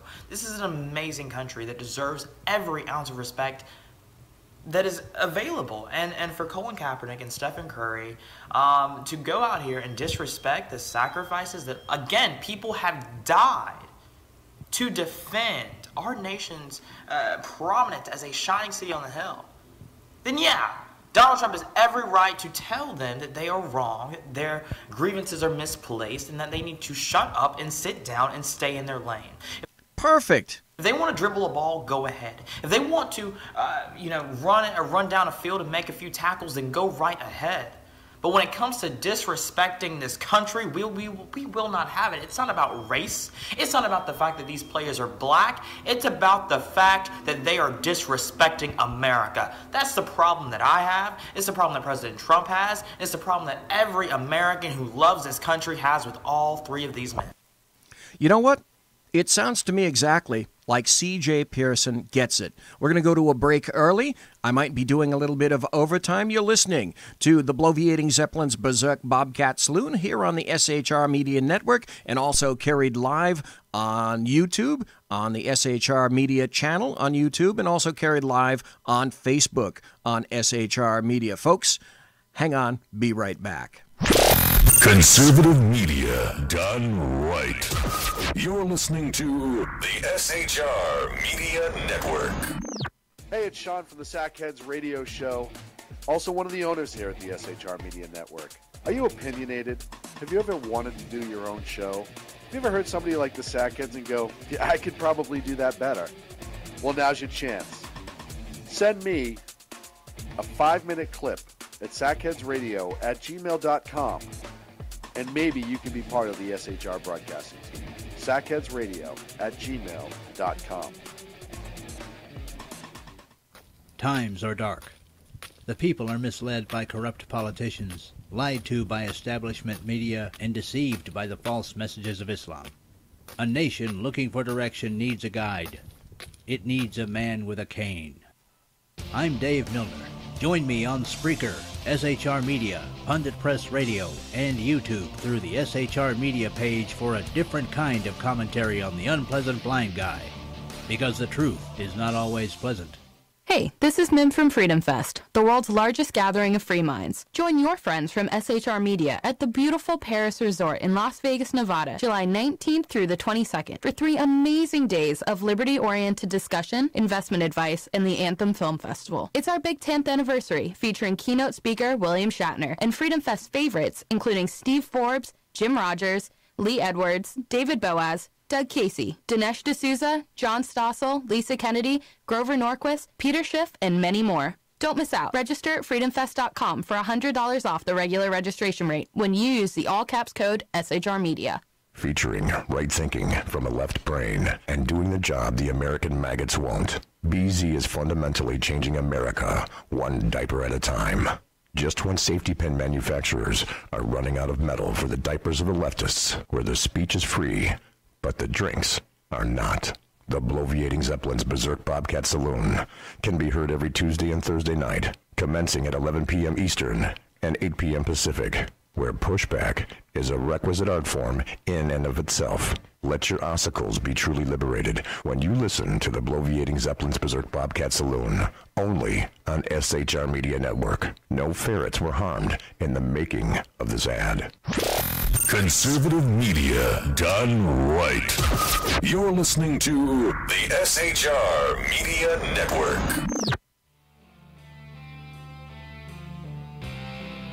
Ladies and gentlemen, boys and girls, children of all ages, you are again listening to the Bloviating Zeppelin's Berserk Bobcat Saloon, live and direct on the SHR Media Network. We're talking about the NFL, and I promised there are going to be 2 really good audio cuts coming up here. One is from a guy called Terrence Williams, and if you know anything about Terrence Williams, you know that he's not a right-wing comedian at all. And yet, even he gets the buttery goodness, the hypocrisy, the irony of it all. He gets it. So Donald Trump done grabbed the NFL by the pussy, and now they taking a knee. Ooh, they crying. He done grabbed them by the pussy, and they crying now. But don't nobody take a knee when it comes to black-on-black crime. And there are a lot of unsolved murders in the hood, and I'm from the hood. So don't get it twisted. A lot of people talking about Terrence, you can't speak on the ghetto. You can't speak on the hood. Oh, I'm from the hood, okay? My mom and daddy was crackheads. I was born in the hood, okay? I was born in a crack house. So I know what goes on in the hood. And there are a lot of unsolved murders. Every black person that shoots somebody and kills somebody do not go to jail. They do not go to prison. They do not get locked up. I wonder why that is. Is it because everyone decides that in the neighborhoods all across America, they're not going to tell anything to the cops because that's just what the hell you do? But ain't nobody taking a knee. I don't see no knees being taken now. Terrence, we don't want to talk about black-on-black crime. That's the last thing that leftists want to address. Then there was this. This was absolutely damn brilliant. And I came across this, I don't even remember where. I think it was social media. This is by a gentleman by the name of Brandon Tatum. And boy, did he absolutely nail this completely. All right. We're going to talk, but now y'all done made me talk. So look, this is my whole thing about this protesting and this taking a knee on the flag. For all you people who just seem to not understand, let me clarify this for you, okay? It's not about the act of protesting. It's not about the act of believing in something and pursuing it. It's the way you're doing it. I don't know how many times people have to say this. Listen, what does the American flag have to do with your perceived oppression? Bingo. Thank you. Absolutely. There is no causal linkage between this, and he makes the obvious point that none of the American media maggots in the United States get. They don't get this. Well, what does the national anthem have to do with these issues that people are bringing up? It is a separate issue. The flag and the national anthem has nothing to do with what you're talking about. You're talking about an anthem of hope and unity within this country that have made people become great, that have made the poor become rich and give people opportunities. You're just talking about a flag that represents hard work, dedication, blood, sweat, and tears, sacrifice. And the thing that makes me most upset is that you have these people who turn around and take a knee and want to attribute all the negativity to the flag and the anthem, but don't want to attribute the positive. Listen, if you feel that the American flag represents negativity and slavery and all this other stuff, then you have to give credit and credence to a flag that have given you an opportunity to go from cornfields and picking cotton to being the president of the United States of America. Oh my, leftists don't want to hear this, not at all. Going from being segregated, can't go to proper schools, can't vote, taking you from that point to now you're making millions of dollars to play sports. And you know who's watching you? White people. I'm sick of y'all coming up with these lame excuses. The reason why America isn't, listen, Martin Luther King had support, you could call it bipartisan support. He had support on both sides, from people in the movement and people outside of the movement, because he did it with respect. Martin Luther King, by the way, initially was what? All right, that's right, a Republican. He did it without robbing Peter to pay Paul. He did it with integrity. He did it with the mission. He did it with tangible goals that were achievable through hope, faith, and dedication, and unity and connectivity between all of us. These clowns are doing stuff off of trendiness. This is trendy. The issues they're talking about have nothing to do with the flag. You can address those issues at another venue. If you really care about black lives, you don't need to be taking a knee. You need to be out there doing something in the community. If you care about oppression, if you care about laws, then you need to be voting. You need to be putting yourself in position to assist in passing legislation. And one of y'all need to take the step and say, okay, well, I'm going to join the police department. Oh my God, did he just say that blacks need to join the police department and actually put themselves where their mouths are? Do something about it. Quit taking a knee and protesting and crying like a baby. Because at the end of the day, all you're doing is pissing people off. That's all. As far as I know, cops don't make a couple of $1 million a year. You know, that would seriously impact the budgets, you have to realize. What are you doing? I asked the person other day, people cannot answer this question. What has happened since Colin Kaepernick took the first knee? What has happened? Have unemployment changed in the black community? Nope. Have black on black crime changed? Have police stopped shooting black people? Well, I have some stats about that, but continue. Tell me what has changed. By the way, you were cognizant of the fact that Colin Kaepernick began doing this under who? Oh, that's right, the great Messiah, Barack Hussein Obama. Has the abortion rate dropped? Has recidivism changed? Has dropout rates changed? Tell me what has changed since he took a knee. Somehow there's more entrepreneurs, more opportunities, more jobs. What has changed? Nothing. Nothing has changed. Nothing is going to change. Stop whining like a baby. Suit up, play the sport, play the game, and actually do something about it. Stop dragging the flag in it if you're going to cry about it on one end, but you don't want to give credence to it on the other end. I'm telling you, as an African-American man in this country, the flag means a lot to me. I honor the flag. I don't care if I don't like the president. I don't give a care about none of that stuff. I'm not going to disrespect the flag. I'm going to honor the people who fought for I can be free. God bless this guy. Someone who's actually speaking the way you would expect, oh, that's right, most Americans to speak. That's it. If I don't do nothing else, I'm going to honor those people. Presidents come and go. 4 years, 8 years, they out. And I'm sick of you athletes. I was an athlete. I'm sick of y'all trying to act like just because you played in the NFL, you play sports, somehow you're an expert on life. You have no idea what you're talking about. Listen, you play a game. This is fairy tale world. You suit up, you lose, you go home. You cry, you play another game. In the real world, real heroes, when they lose games, they don't come back. Thank you. When the game is over, there's no takebacks. When you lose, you die. That's real men. You making tackles, I'm saving lives. Don't come at me with that BS about being some sports player. You playing a game. You're playing a game. The people who die for that flag, it ain't a game. That's real life. That's real sacrifice. These are words that no leftist wants to hear. Sacrifice, courage, the flag, the national anthem, sovereignty. They don't want to hear any of that crap. Don't come at me with that. That's all I have to say. Y'all done made me mad.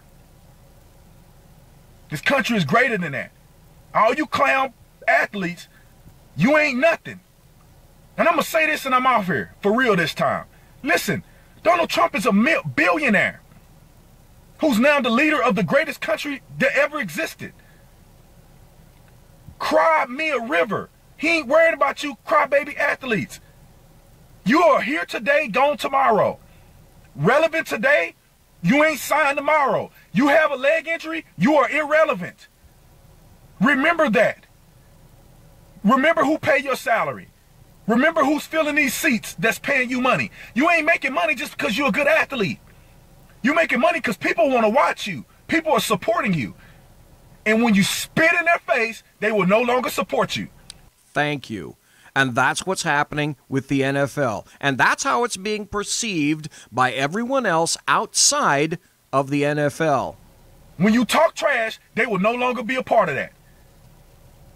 You don't disrespect America to play a sport. The end. Brandon Tatum, thank you ever so kindly. Thank you very much for that. Because as far as the NFL Guess you don't want me to stop talking. As far as the NFL is concerned, just like Hillary Rodham Clinton, it doesn't have a problem. Everybody else has the problem. It's everybody else's fault but theirs. And like Hillary, they lack the ability to conduct any kind of introspection or self-examination despite Captain Obvious visiting them on a daily basis. Hey, remember last Thursday? Remember, here's the story. It's shocking how empty the stadium was for Thursday night football. The San Francisco 49ers Thursday night game against the Los Angeles Rams kicked off in front of a nearly empty stadium. Note to the NFL, it's already happening. Los Angeles Times reporter Lindsay Theory tweeted a photo at the time of the kickoff, which showed thousands and thousands of open seats. In fact, most sections in the photo have more empty seats than fans. And of course, it was brought up about statistics about the probity and the innocence of NFL players themselves. Well, go to my blog, and you'll have a list of NFL player arrests and various links. So you have to ask yourself, what is this really about? You should ask the question, and all of the involved players should ask the question, is it about this loose word, unity? That's what they're talking about. As some are insisting. Unity in what, okay, specifically? Unity in terms of only what those on the left are advocating? Is that your unity? Or is it, as I really believe and suspect, is it about what Colin Kaepernick originally stated? And that's this. What he considered to be the rampant and overwhelming gunning down by Caucasoid police officers of innocent and unarmed young black males. Except that premise is a fallacy, a complete fallacy. Police shootings of blacks have gone down over the years, not up. Here's an article from nationalreview.com which has, damn it, facts. It's accurate and factual. Police violence against black men is rare. A few days ago, former police officer Jason Stockley, who is white, was acquitted of first-degree murder. He had fatally shot Anthony Lamar Smith, who was black, in 2011. Protests started in St. Louis, where the shooting took place, and Stockley was judged immediately after the verdict was announced. Although they were initially peaceful, they soon turned violent, and dozens of protesters were arrested, while several police officers were injured. Since the shooting of Michael Brown in Ferguson, just outside of St. Louis in 2014, this has become a very familiar pattern. The article is not just about Stockley and whether he should have been acquitted. What the author wanted to do is talk about the underlying narrative regarding the prevalence of police brutality against black men in the U.S., which is largely undisputed in the media, right? According to this narrative, black men They're constantly harassed by the police, and they're routinely brutalized with impunity, even when they've done absolutely nothing wrong. And there is, quote, you've heard this before, there is an epidemic of police shootings of unarmed black men. Even high-profile black celebrities, they claim to be afraid of the police because the same thing might happen to them. Police brutality, or at least the possibility that one is going to become a victim of that kind of violence, is supposed to be part of the experience of a typical black man in the U.S. Events such as the death of Brown in Ferguson are presented as proof positive that black men are never, ever safe from the police. Guess what? That narrative is false. In reality, oh my God, we can't talk about reality. Well, you're going to hear it. In reality, a randomly selected black man is overwhelmingly unlikely to be victim of police violence. And though white men experience such violence even less often, the disparity is consistent with the racial gap in violent crime, suggesting that the role of racial bias is small. Now, the media's acceptance of this false narrative poisons the relationship between law enforcement and black communities, obviously, completely throughout the country, and it results in violent protests that destroy property and occasionally even claim lives. Perhaps even more importantly, the narrative distracts from far more serious problems that black Americans face. That's the reality. Okay, so let's talk about some stats. Let's talk about facts, shall we? Because this is exactly what leftists don't want to talk about, and they don't want you to hear. Last year, according to the Washington Post's tally, 16 unarmed black men, just 16 unarmed black men out of a population of more than 20 million were killed by the police. The year before, the number was 36. Those figures are likely closer to the number of black men struck by lightning in a given year, considering that it happens to about 300 Americans annually. Black men are 7% of the population, and they include cases where the shooting was justified, even if the person killed was unarmed. Of course, police killings are not the result of a force of nature. The author was not claiming that these are morally equivalent in any way. But the comparison illustrates that these killings are incredibly rare, and if it's completely misleading to talk about an epidemic of them. You don't hear people talking about an epidemic of lightning strikes and claim that, oh, they're afraid to go outside because of it. Say, liberals, leftists often make the same comparison when they argue that it's completely irrational to fear that you might become a victim of terrorism. Right? Don't they make that argument? Yes, they do. One might retort that while it may be rare for a black man to be killed by the police, black men are still constantly stopped, and routinely brutalized by the police, even if they don't die from it, okay? However, even this weaker claim is false. False. It just isn't true that black men are kicked, punched, etc. on a regular basis by the police. So, you know what? In order to show that, this particular author used data from the Police Public Contact Survey. That's the PPCS, which, as that name suggests, provides detailed information about contacts between the police and the public. It's conducted on a regular basis by the Bureau of Justice Statistics and is based on a nationally representative sample of more than 70,000 U.S. residents 16 and up. Respondents are asked whether they had a contact with the police during the past 12 months. If they did, they answer a battery of questions about the nature of the last contact, including any use of force. Since the respondents also provide their age, race, gender, that survey can be used to calculate the prevalence of police violence for various demographic groups. The numbers in this piece are from the author's analysis of the data, the details in the code that he provides here. They're consistent already with the 2015 report compiled by the BJS itself to the extent that the two overlap. First, despite what the narrative claims, it is not true that black men are constantly stopped by the police for no reason. Black men are less likely than white men to have contact with the police in any given year, though this includes situations where the respondent called the cops themselves. Here's the facts. 17.5% versus 20.7%. Similarly, a black man has on average only 0.32 contacts with the police in any given year, compared with 0.35 contacts for a white man. It's true that black men are overrepresented among people who have many contacts with the police, but not by much.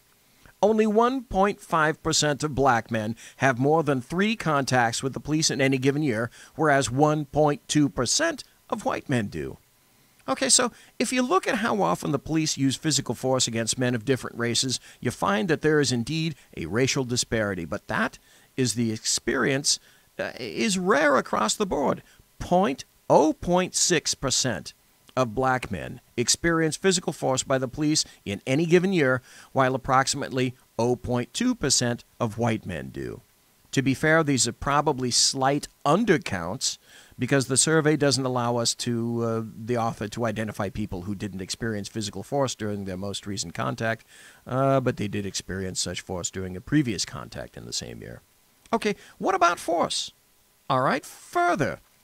Physical force, as defined by the PPCS, includes relatively mild forms of violence such as pushing and grabbing. Actual injuries by the police are so rare that one cannot estimate them very precisely, even in a survey as big as the PPCS, but the available data suggests that only 0.08% of black men are injured by the police each year, approximately the same rate as for white men.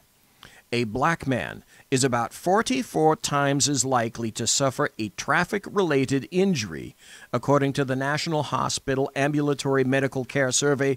Moreover, keep in mind these tallies of police violence include violence that is lawfully justified. Okay?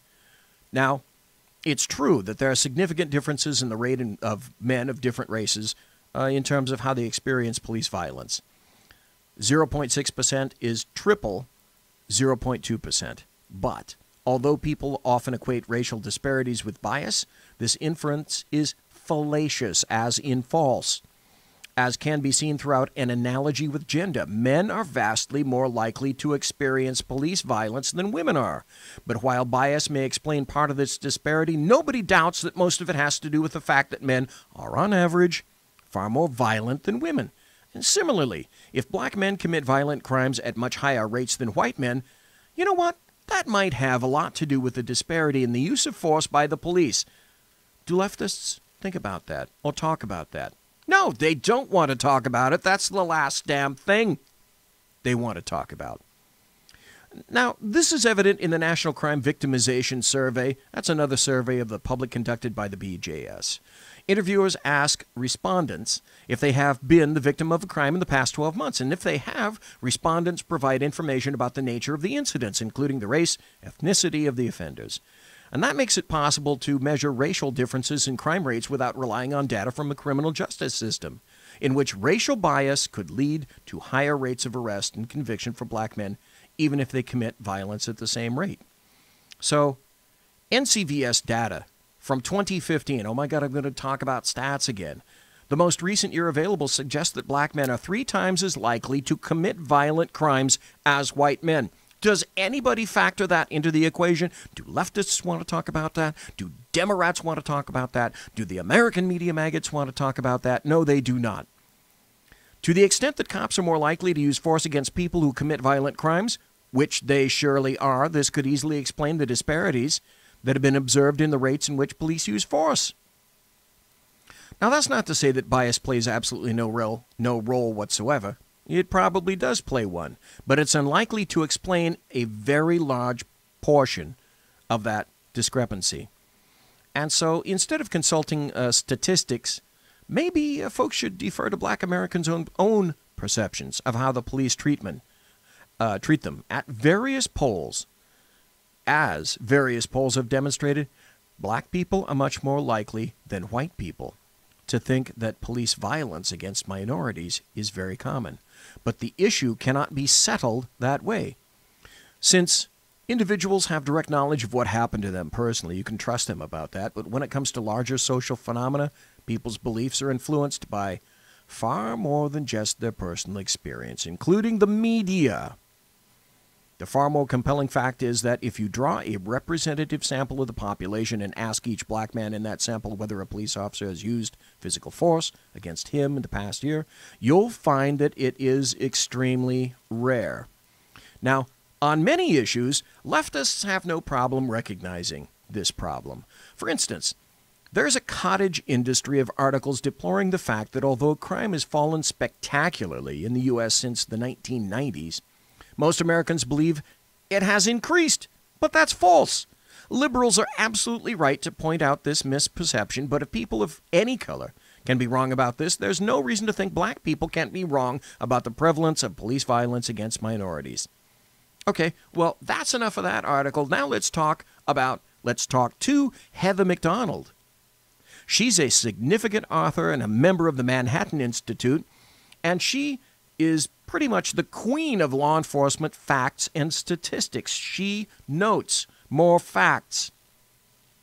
A recent deadly force study by Washington State University researcher Lois James found that police officers, listen to this, found that police officers were less likely to shoot unarmed black suspects than unarmed white or Hispanic ones in simulated threat scenarios. Why would that be? You know the answer. Harvard economics professor Roland Fryer analyzed more than 1,000 officer-involved shootings across the country. He concluded that there is zero evidence of racial bias in police shootings. In Houston, he found that blacks were 24% less likely than whites to be shot by officers, even though the suspects were armed or violent. You hear these facts? You hear them on a daily basis? Anyone ever make any reference to them? Of course you don't. It doesn't feed the narrative. An analysis of the Washington Post, consider the source, police shooting database, and a federal crime statistic reveals that fully 12% of all whites and Hispanics who die of homicide are killed by cops. By contrast, again, listen, by contrast, only 4% of black homicide victims are killed by cops. Oh, isn't this a sign of bias that blacks make up 26% of police shooting victims, but only 13% of the national population? Ooh, terrible, terrible. It's not, and common sense tells you why. Police shootings occur more frequently where officers confront armed or violently resisting suspects. Those suspects are disproportionately black. Oh, but you can't say that, can you? Absolutely not. And there's more damning facts that race apologists, racists, race and poverty pimps, leftists, Democrats, they don't want you to know at all. Well, yes, we are going to go into overtime, and we're going to be right back. You're listening to the bloviating Zeppelin on the Berserk Bobcat Saloon on Tuesday, September 26th, the year of our Lord 2017. It's official. It's overtime. Be right back. Conservative media done right. You're listening to the SHR Media Network. Hey, it's Sean from the Sackheads Radio Show. Also one of the owners here at the SHR Media Network. Are you opinionated? Have you ever wanted to do your own show? Have you ever heard somebody like the Sackheads and go, yeah, I could probably do that better? Well, now's your chance. Send me a 5-minute clip at sackheadsradio@gmail.com, and maybe you can be part of the SHR broadcasting team. sackheadsradio@gmail.com. Times are dark. The people are misled by corrupt politicians, lied to by establishment media, and deceived by the false messages of Islam. A nation looking for direction needs a guide. It needs a man with a cane. I'm Dave Milner. Join me on Spreaker, SHR Media, Pundit Press Radio, and YouTube through the SHR Media page for a different kind of commentary on the unpleasant blind guy. Because the truth is not always pleasant. In a world controlled by corrupt politicians, You got a business. You didn't build that. a team of ordinary men emerge from the ashes to give voice to the voiceless and hope to the hopeless. Sackhead Sean. Dude, I'm not saying Catholic, stupid. Sackhead Clint. All good friends of ours usually show up drunk. Also starring Sacco as the producer. I'm a little bit drunk, I'm a little bit drunk, 'cause I'm drinking. They are the Sackheads Radio Show. Every Wednesday at 8 p.m. Pacific on shrmedia.com.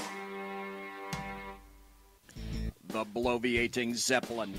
He's big-footed enough radio shows to last a lifetime, courtesy of Sean, Clint, Ken, and Jersey Joe. Now it's time for him to waddle on his own 2 feet via the glorious SHR Media. Gird thy loins for the bloviating Zeppelin's Berserk Bobcat Saloon. Coming soon to ossicles near you. Excelsior. Conservative media done right. You're listening to the SHR Media Network.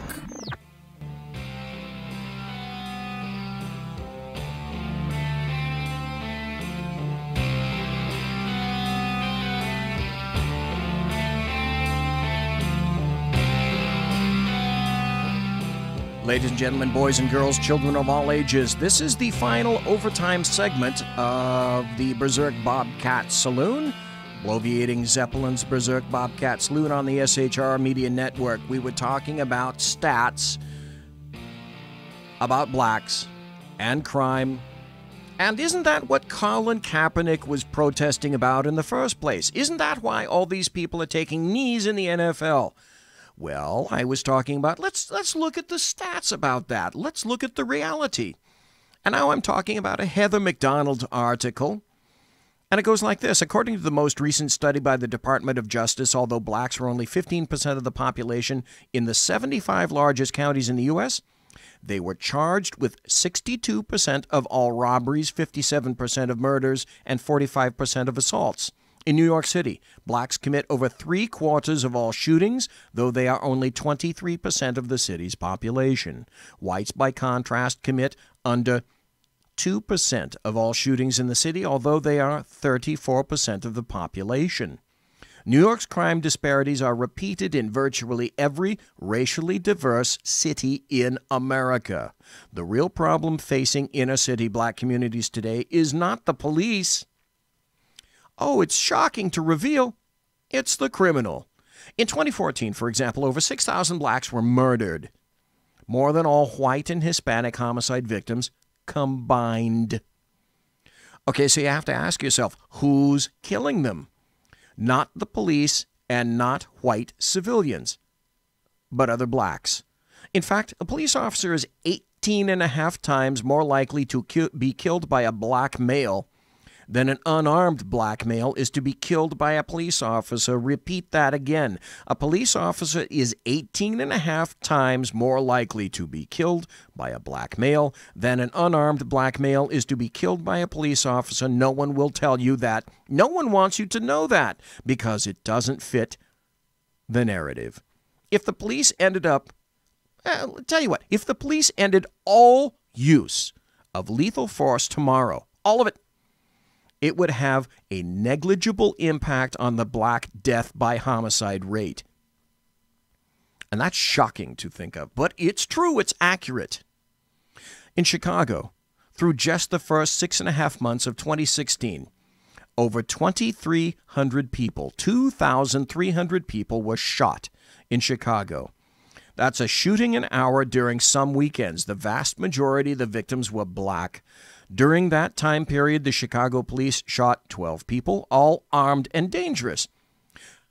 Statistically, what is that? That's 0.5% of all shootings.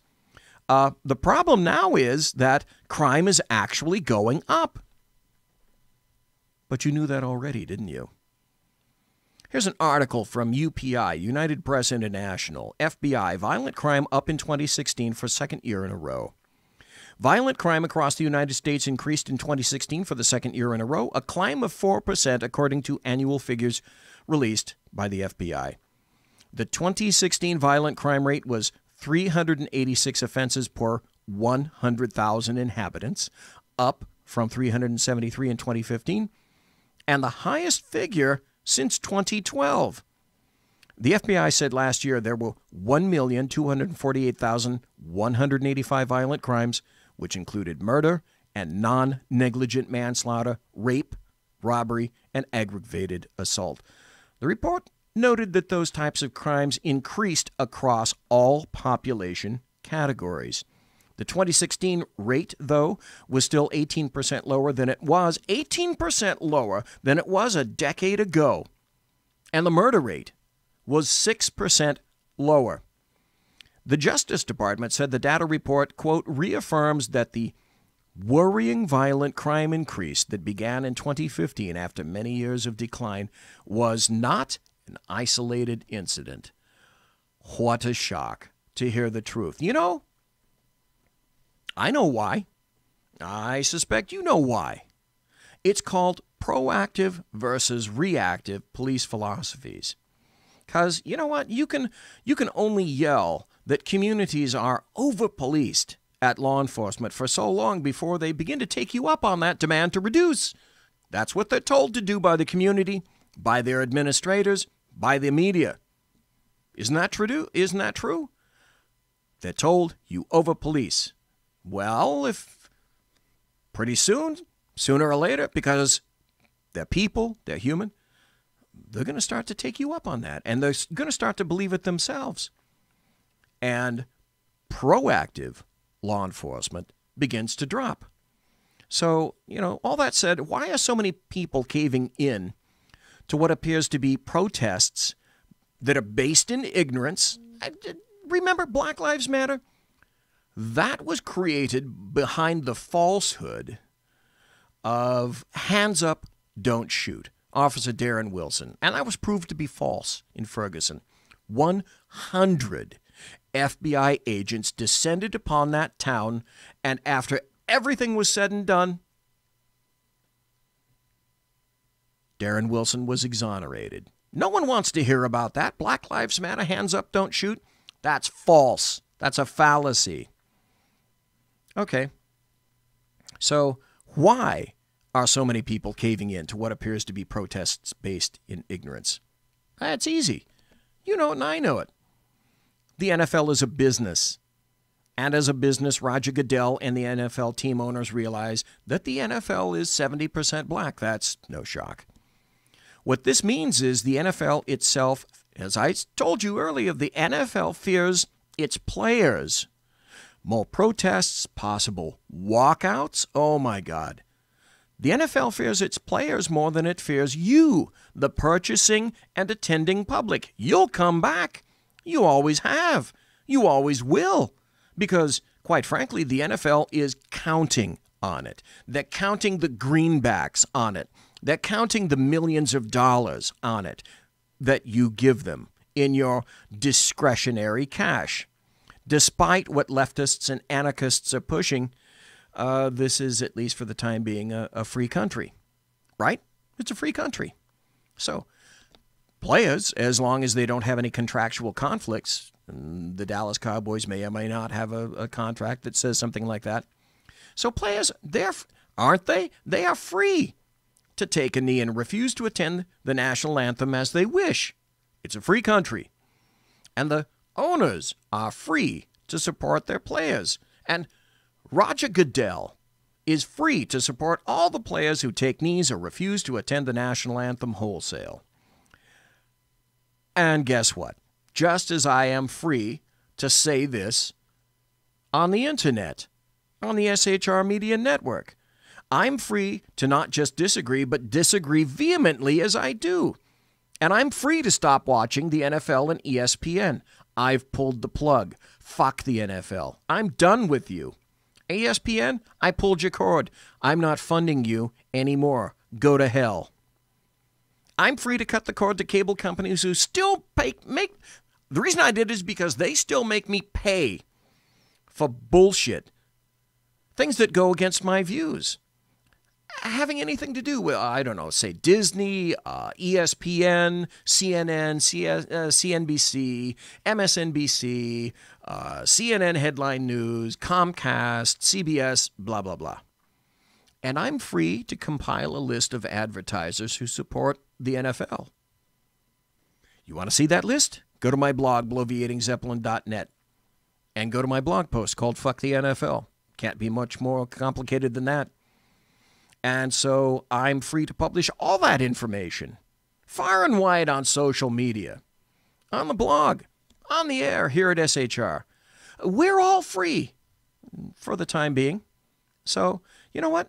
You do as you wish, NFL.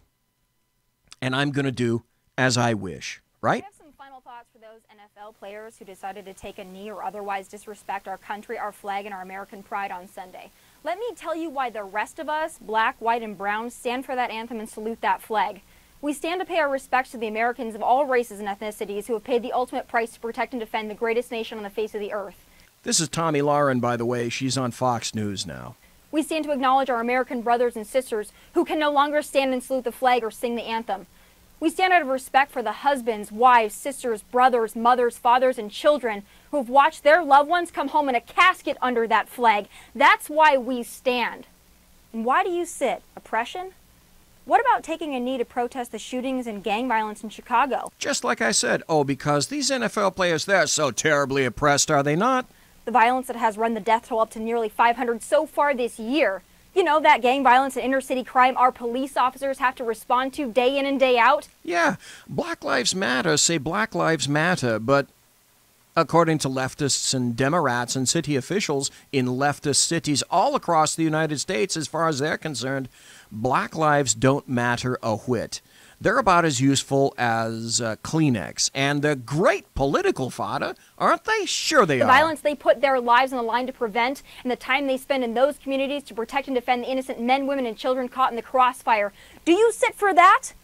Or is the oppression you speak of as selective as your outrage? Football and sports bring Americans together. Game day unites Americans of all colors and backgrounds on the field, the sidelines, and in the stands. That's exactly what Dan Butcher was saying. Well, up until a few players decided to throw that unity in the garbage out of misguided anger for attention. Listen, our country still has... Stop. Is that the issue? Is it attention? Because as I say, you could ask all of them that kneel or sit. What are you doing this for? You think you're going to get the same answer? Hell no. Problems, but natural disasters like Hurricane Harvey and Irma prove that when adversity or struggle comes to our backyard, we band together. That's the country you're kneeling to disrespect, and we are the people of every color that you're spitting on. We aren't a perfect nation, but I challenge you to find a better one, and if you do, please relocate and let me know if that country pays you millions to throw a ball. You sit because you don't seem to understand what that flag and that anthem mean to the rest of us, but thanks to those brave service members I mentioned, you have the right to sit like a spoiled brat, but I also have the right to call you on it because it's not a social justice action. It's a misguided tantrum, and it does nothing to bring us together. Exactly. These are kids. These are kids. These are juveniles. They've been patted and coddled and told what great people they are when they're, in fact, pieces of shite. It only rips us apart and causes a spectacle. But to those teams and players and fans that had the decency and respect to stand for the anthem, salute the stars and stripes, and respect our nation, thank you for your American spirit and love of country. It's appreciated by many, I assure you. You know, for some of us, kneeling on Sunday is reserved for prayer and to give thanks to God we live in the United States of America.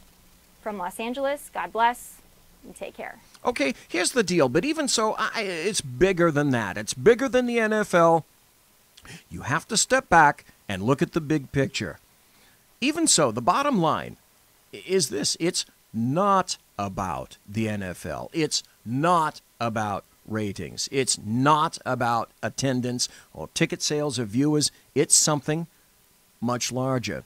Because the first question that came to my mind when I started thinking about all this shite is this. How long is it going to be before sports and other entities decide that, you know what, I think it's simply too controversial to even play the national anthem at all? Isn't that correct? Okay, and I value honesty and clarity. So let's be honest, let's be clear. We know why this occurs in the NFL and why it is not only accepted, but in many ways encouraged. It occurs by way of gawps and guilt, all of that. When whites become a minority, they might be treated differently than the way whites had treated the minorities. I think, as a matter of fact, this may be a very unfashionable thing to say, But if you look at American history of the last 50 years, whites have treated minorities with the kind of munificence and a kind of generosity that is unprecedented in the history of the world. Oh my God, this guy needs to go to absolute hell for saying this, does he not? Whites are still the majority in this country, and yet whites have instituted institutions that discriminate against their own people. If You can't say that either, can you? But you know it's true. Want to apply to an Ivy League college or even to a state university or a community college, you think you're better off being a white male or a black female? Everybody knows the answer to that question. Who's more desired? Who are the college administrators going to go for? And that is while whites are still a majority. And this kind of unfairness is something that legislatures, state and federal, have been utterly incapable of abolishing. The only way to get rid of that kind of racial preference has been through state ballot initiatives. And how do these initiatives turn out? Blacks and Hispanics vote in overwhelming numbers to keep those preferences. And why not? Why not? Why would you vote against yourself? Well, when they become a majority, do you think they're suddenly going to think, gee, this is just not fair to those wicked white racists who oppressed us all those hundreds of years? No. Once they become a majority, what's going to happen to the white minority? No, I think that I'm not worried.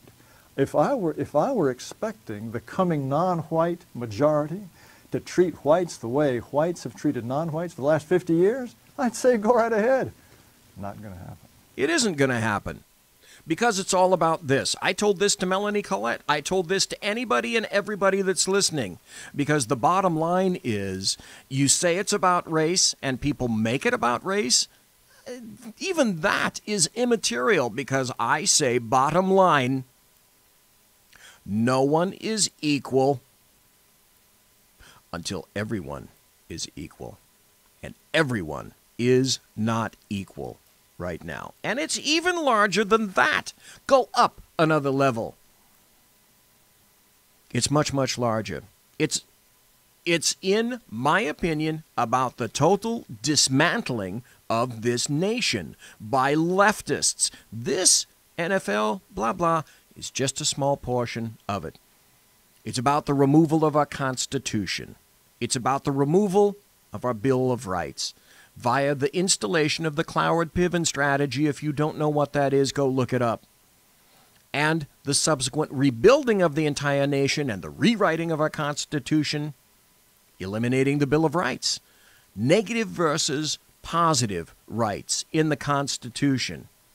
And rebuilding everything from the ground up the way they want to do it. That's what it is all about.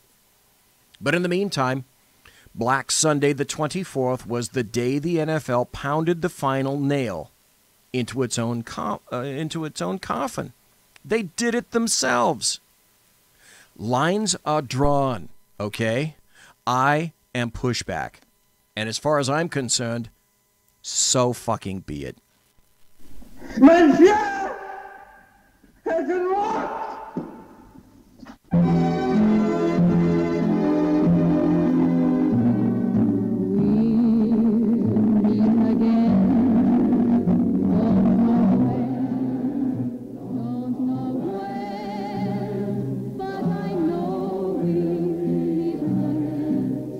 Ladies and gentlemen, boys and girls, children of all ages, thanks for listening to the Bloviating Zeppelin's Berserk Bobcat Saloon here on the SHR Media Network. You want to contact me? You can find me on Twitter at bzep, on my blog at bloviatingzeppelin.net, and my email is bz@shrmedia.com. My original intro music is by Possessed Tranquility. You can find them at reverbnation.com. I'm going to be talking to that group in the next 2 weeks.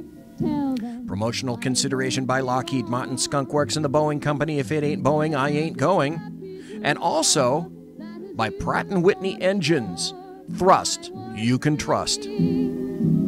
Thanks, of course, to my personal KC-135 Kettle One refueling team, and I thank you ever so kindly for listening live. Thank you for being involved in the chat room. Thanks to Dan Butcher. Thanks for listening in podcast. If this is too damned late for all of you, God bless. Take care. And be safe. Have a great weekend.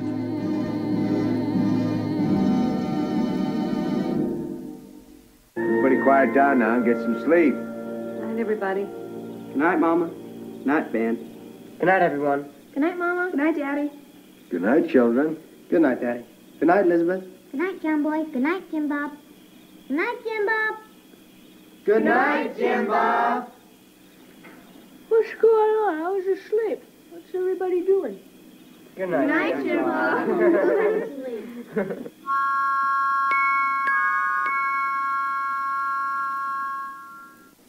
Good night, and good luck.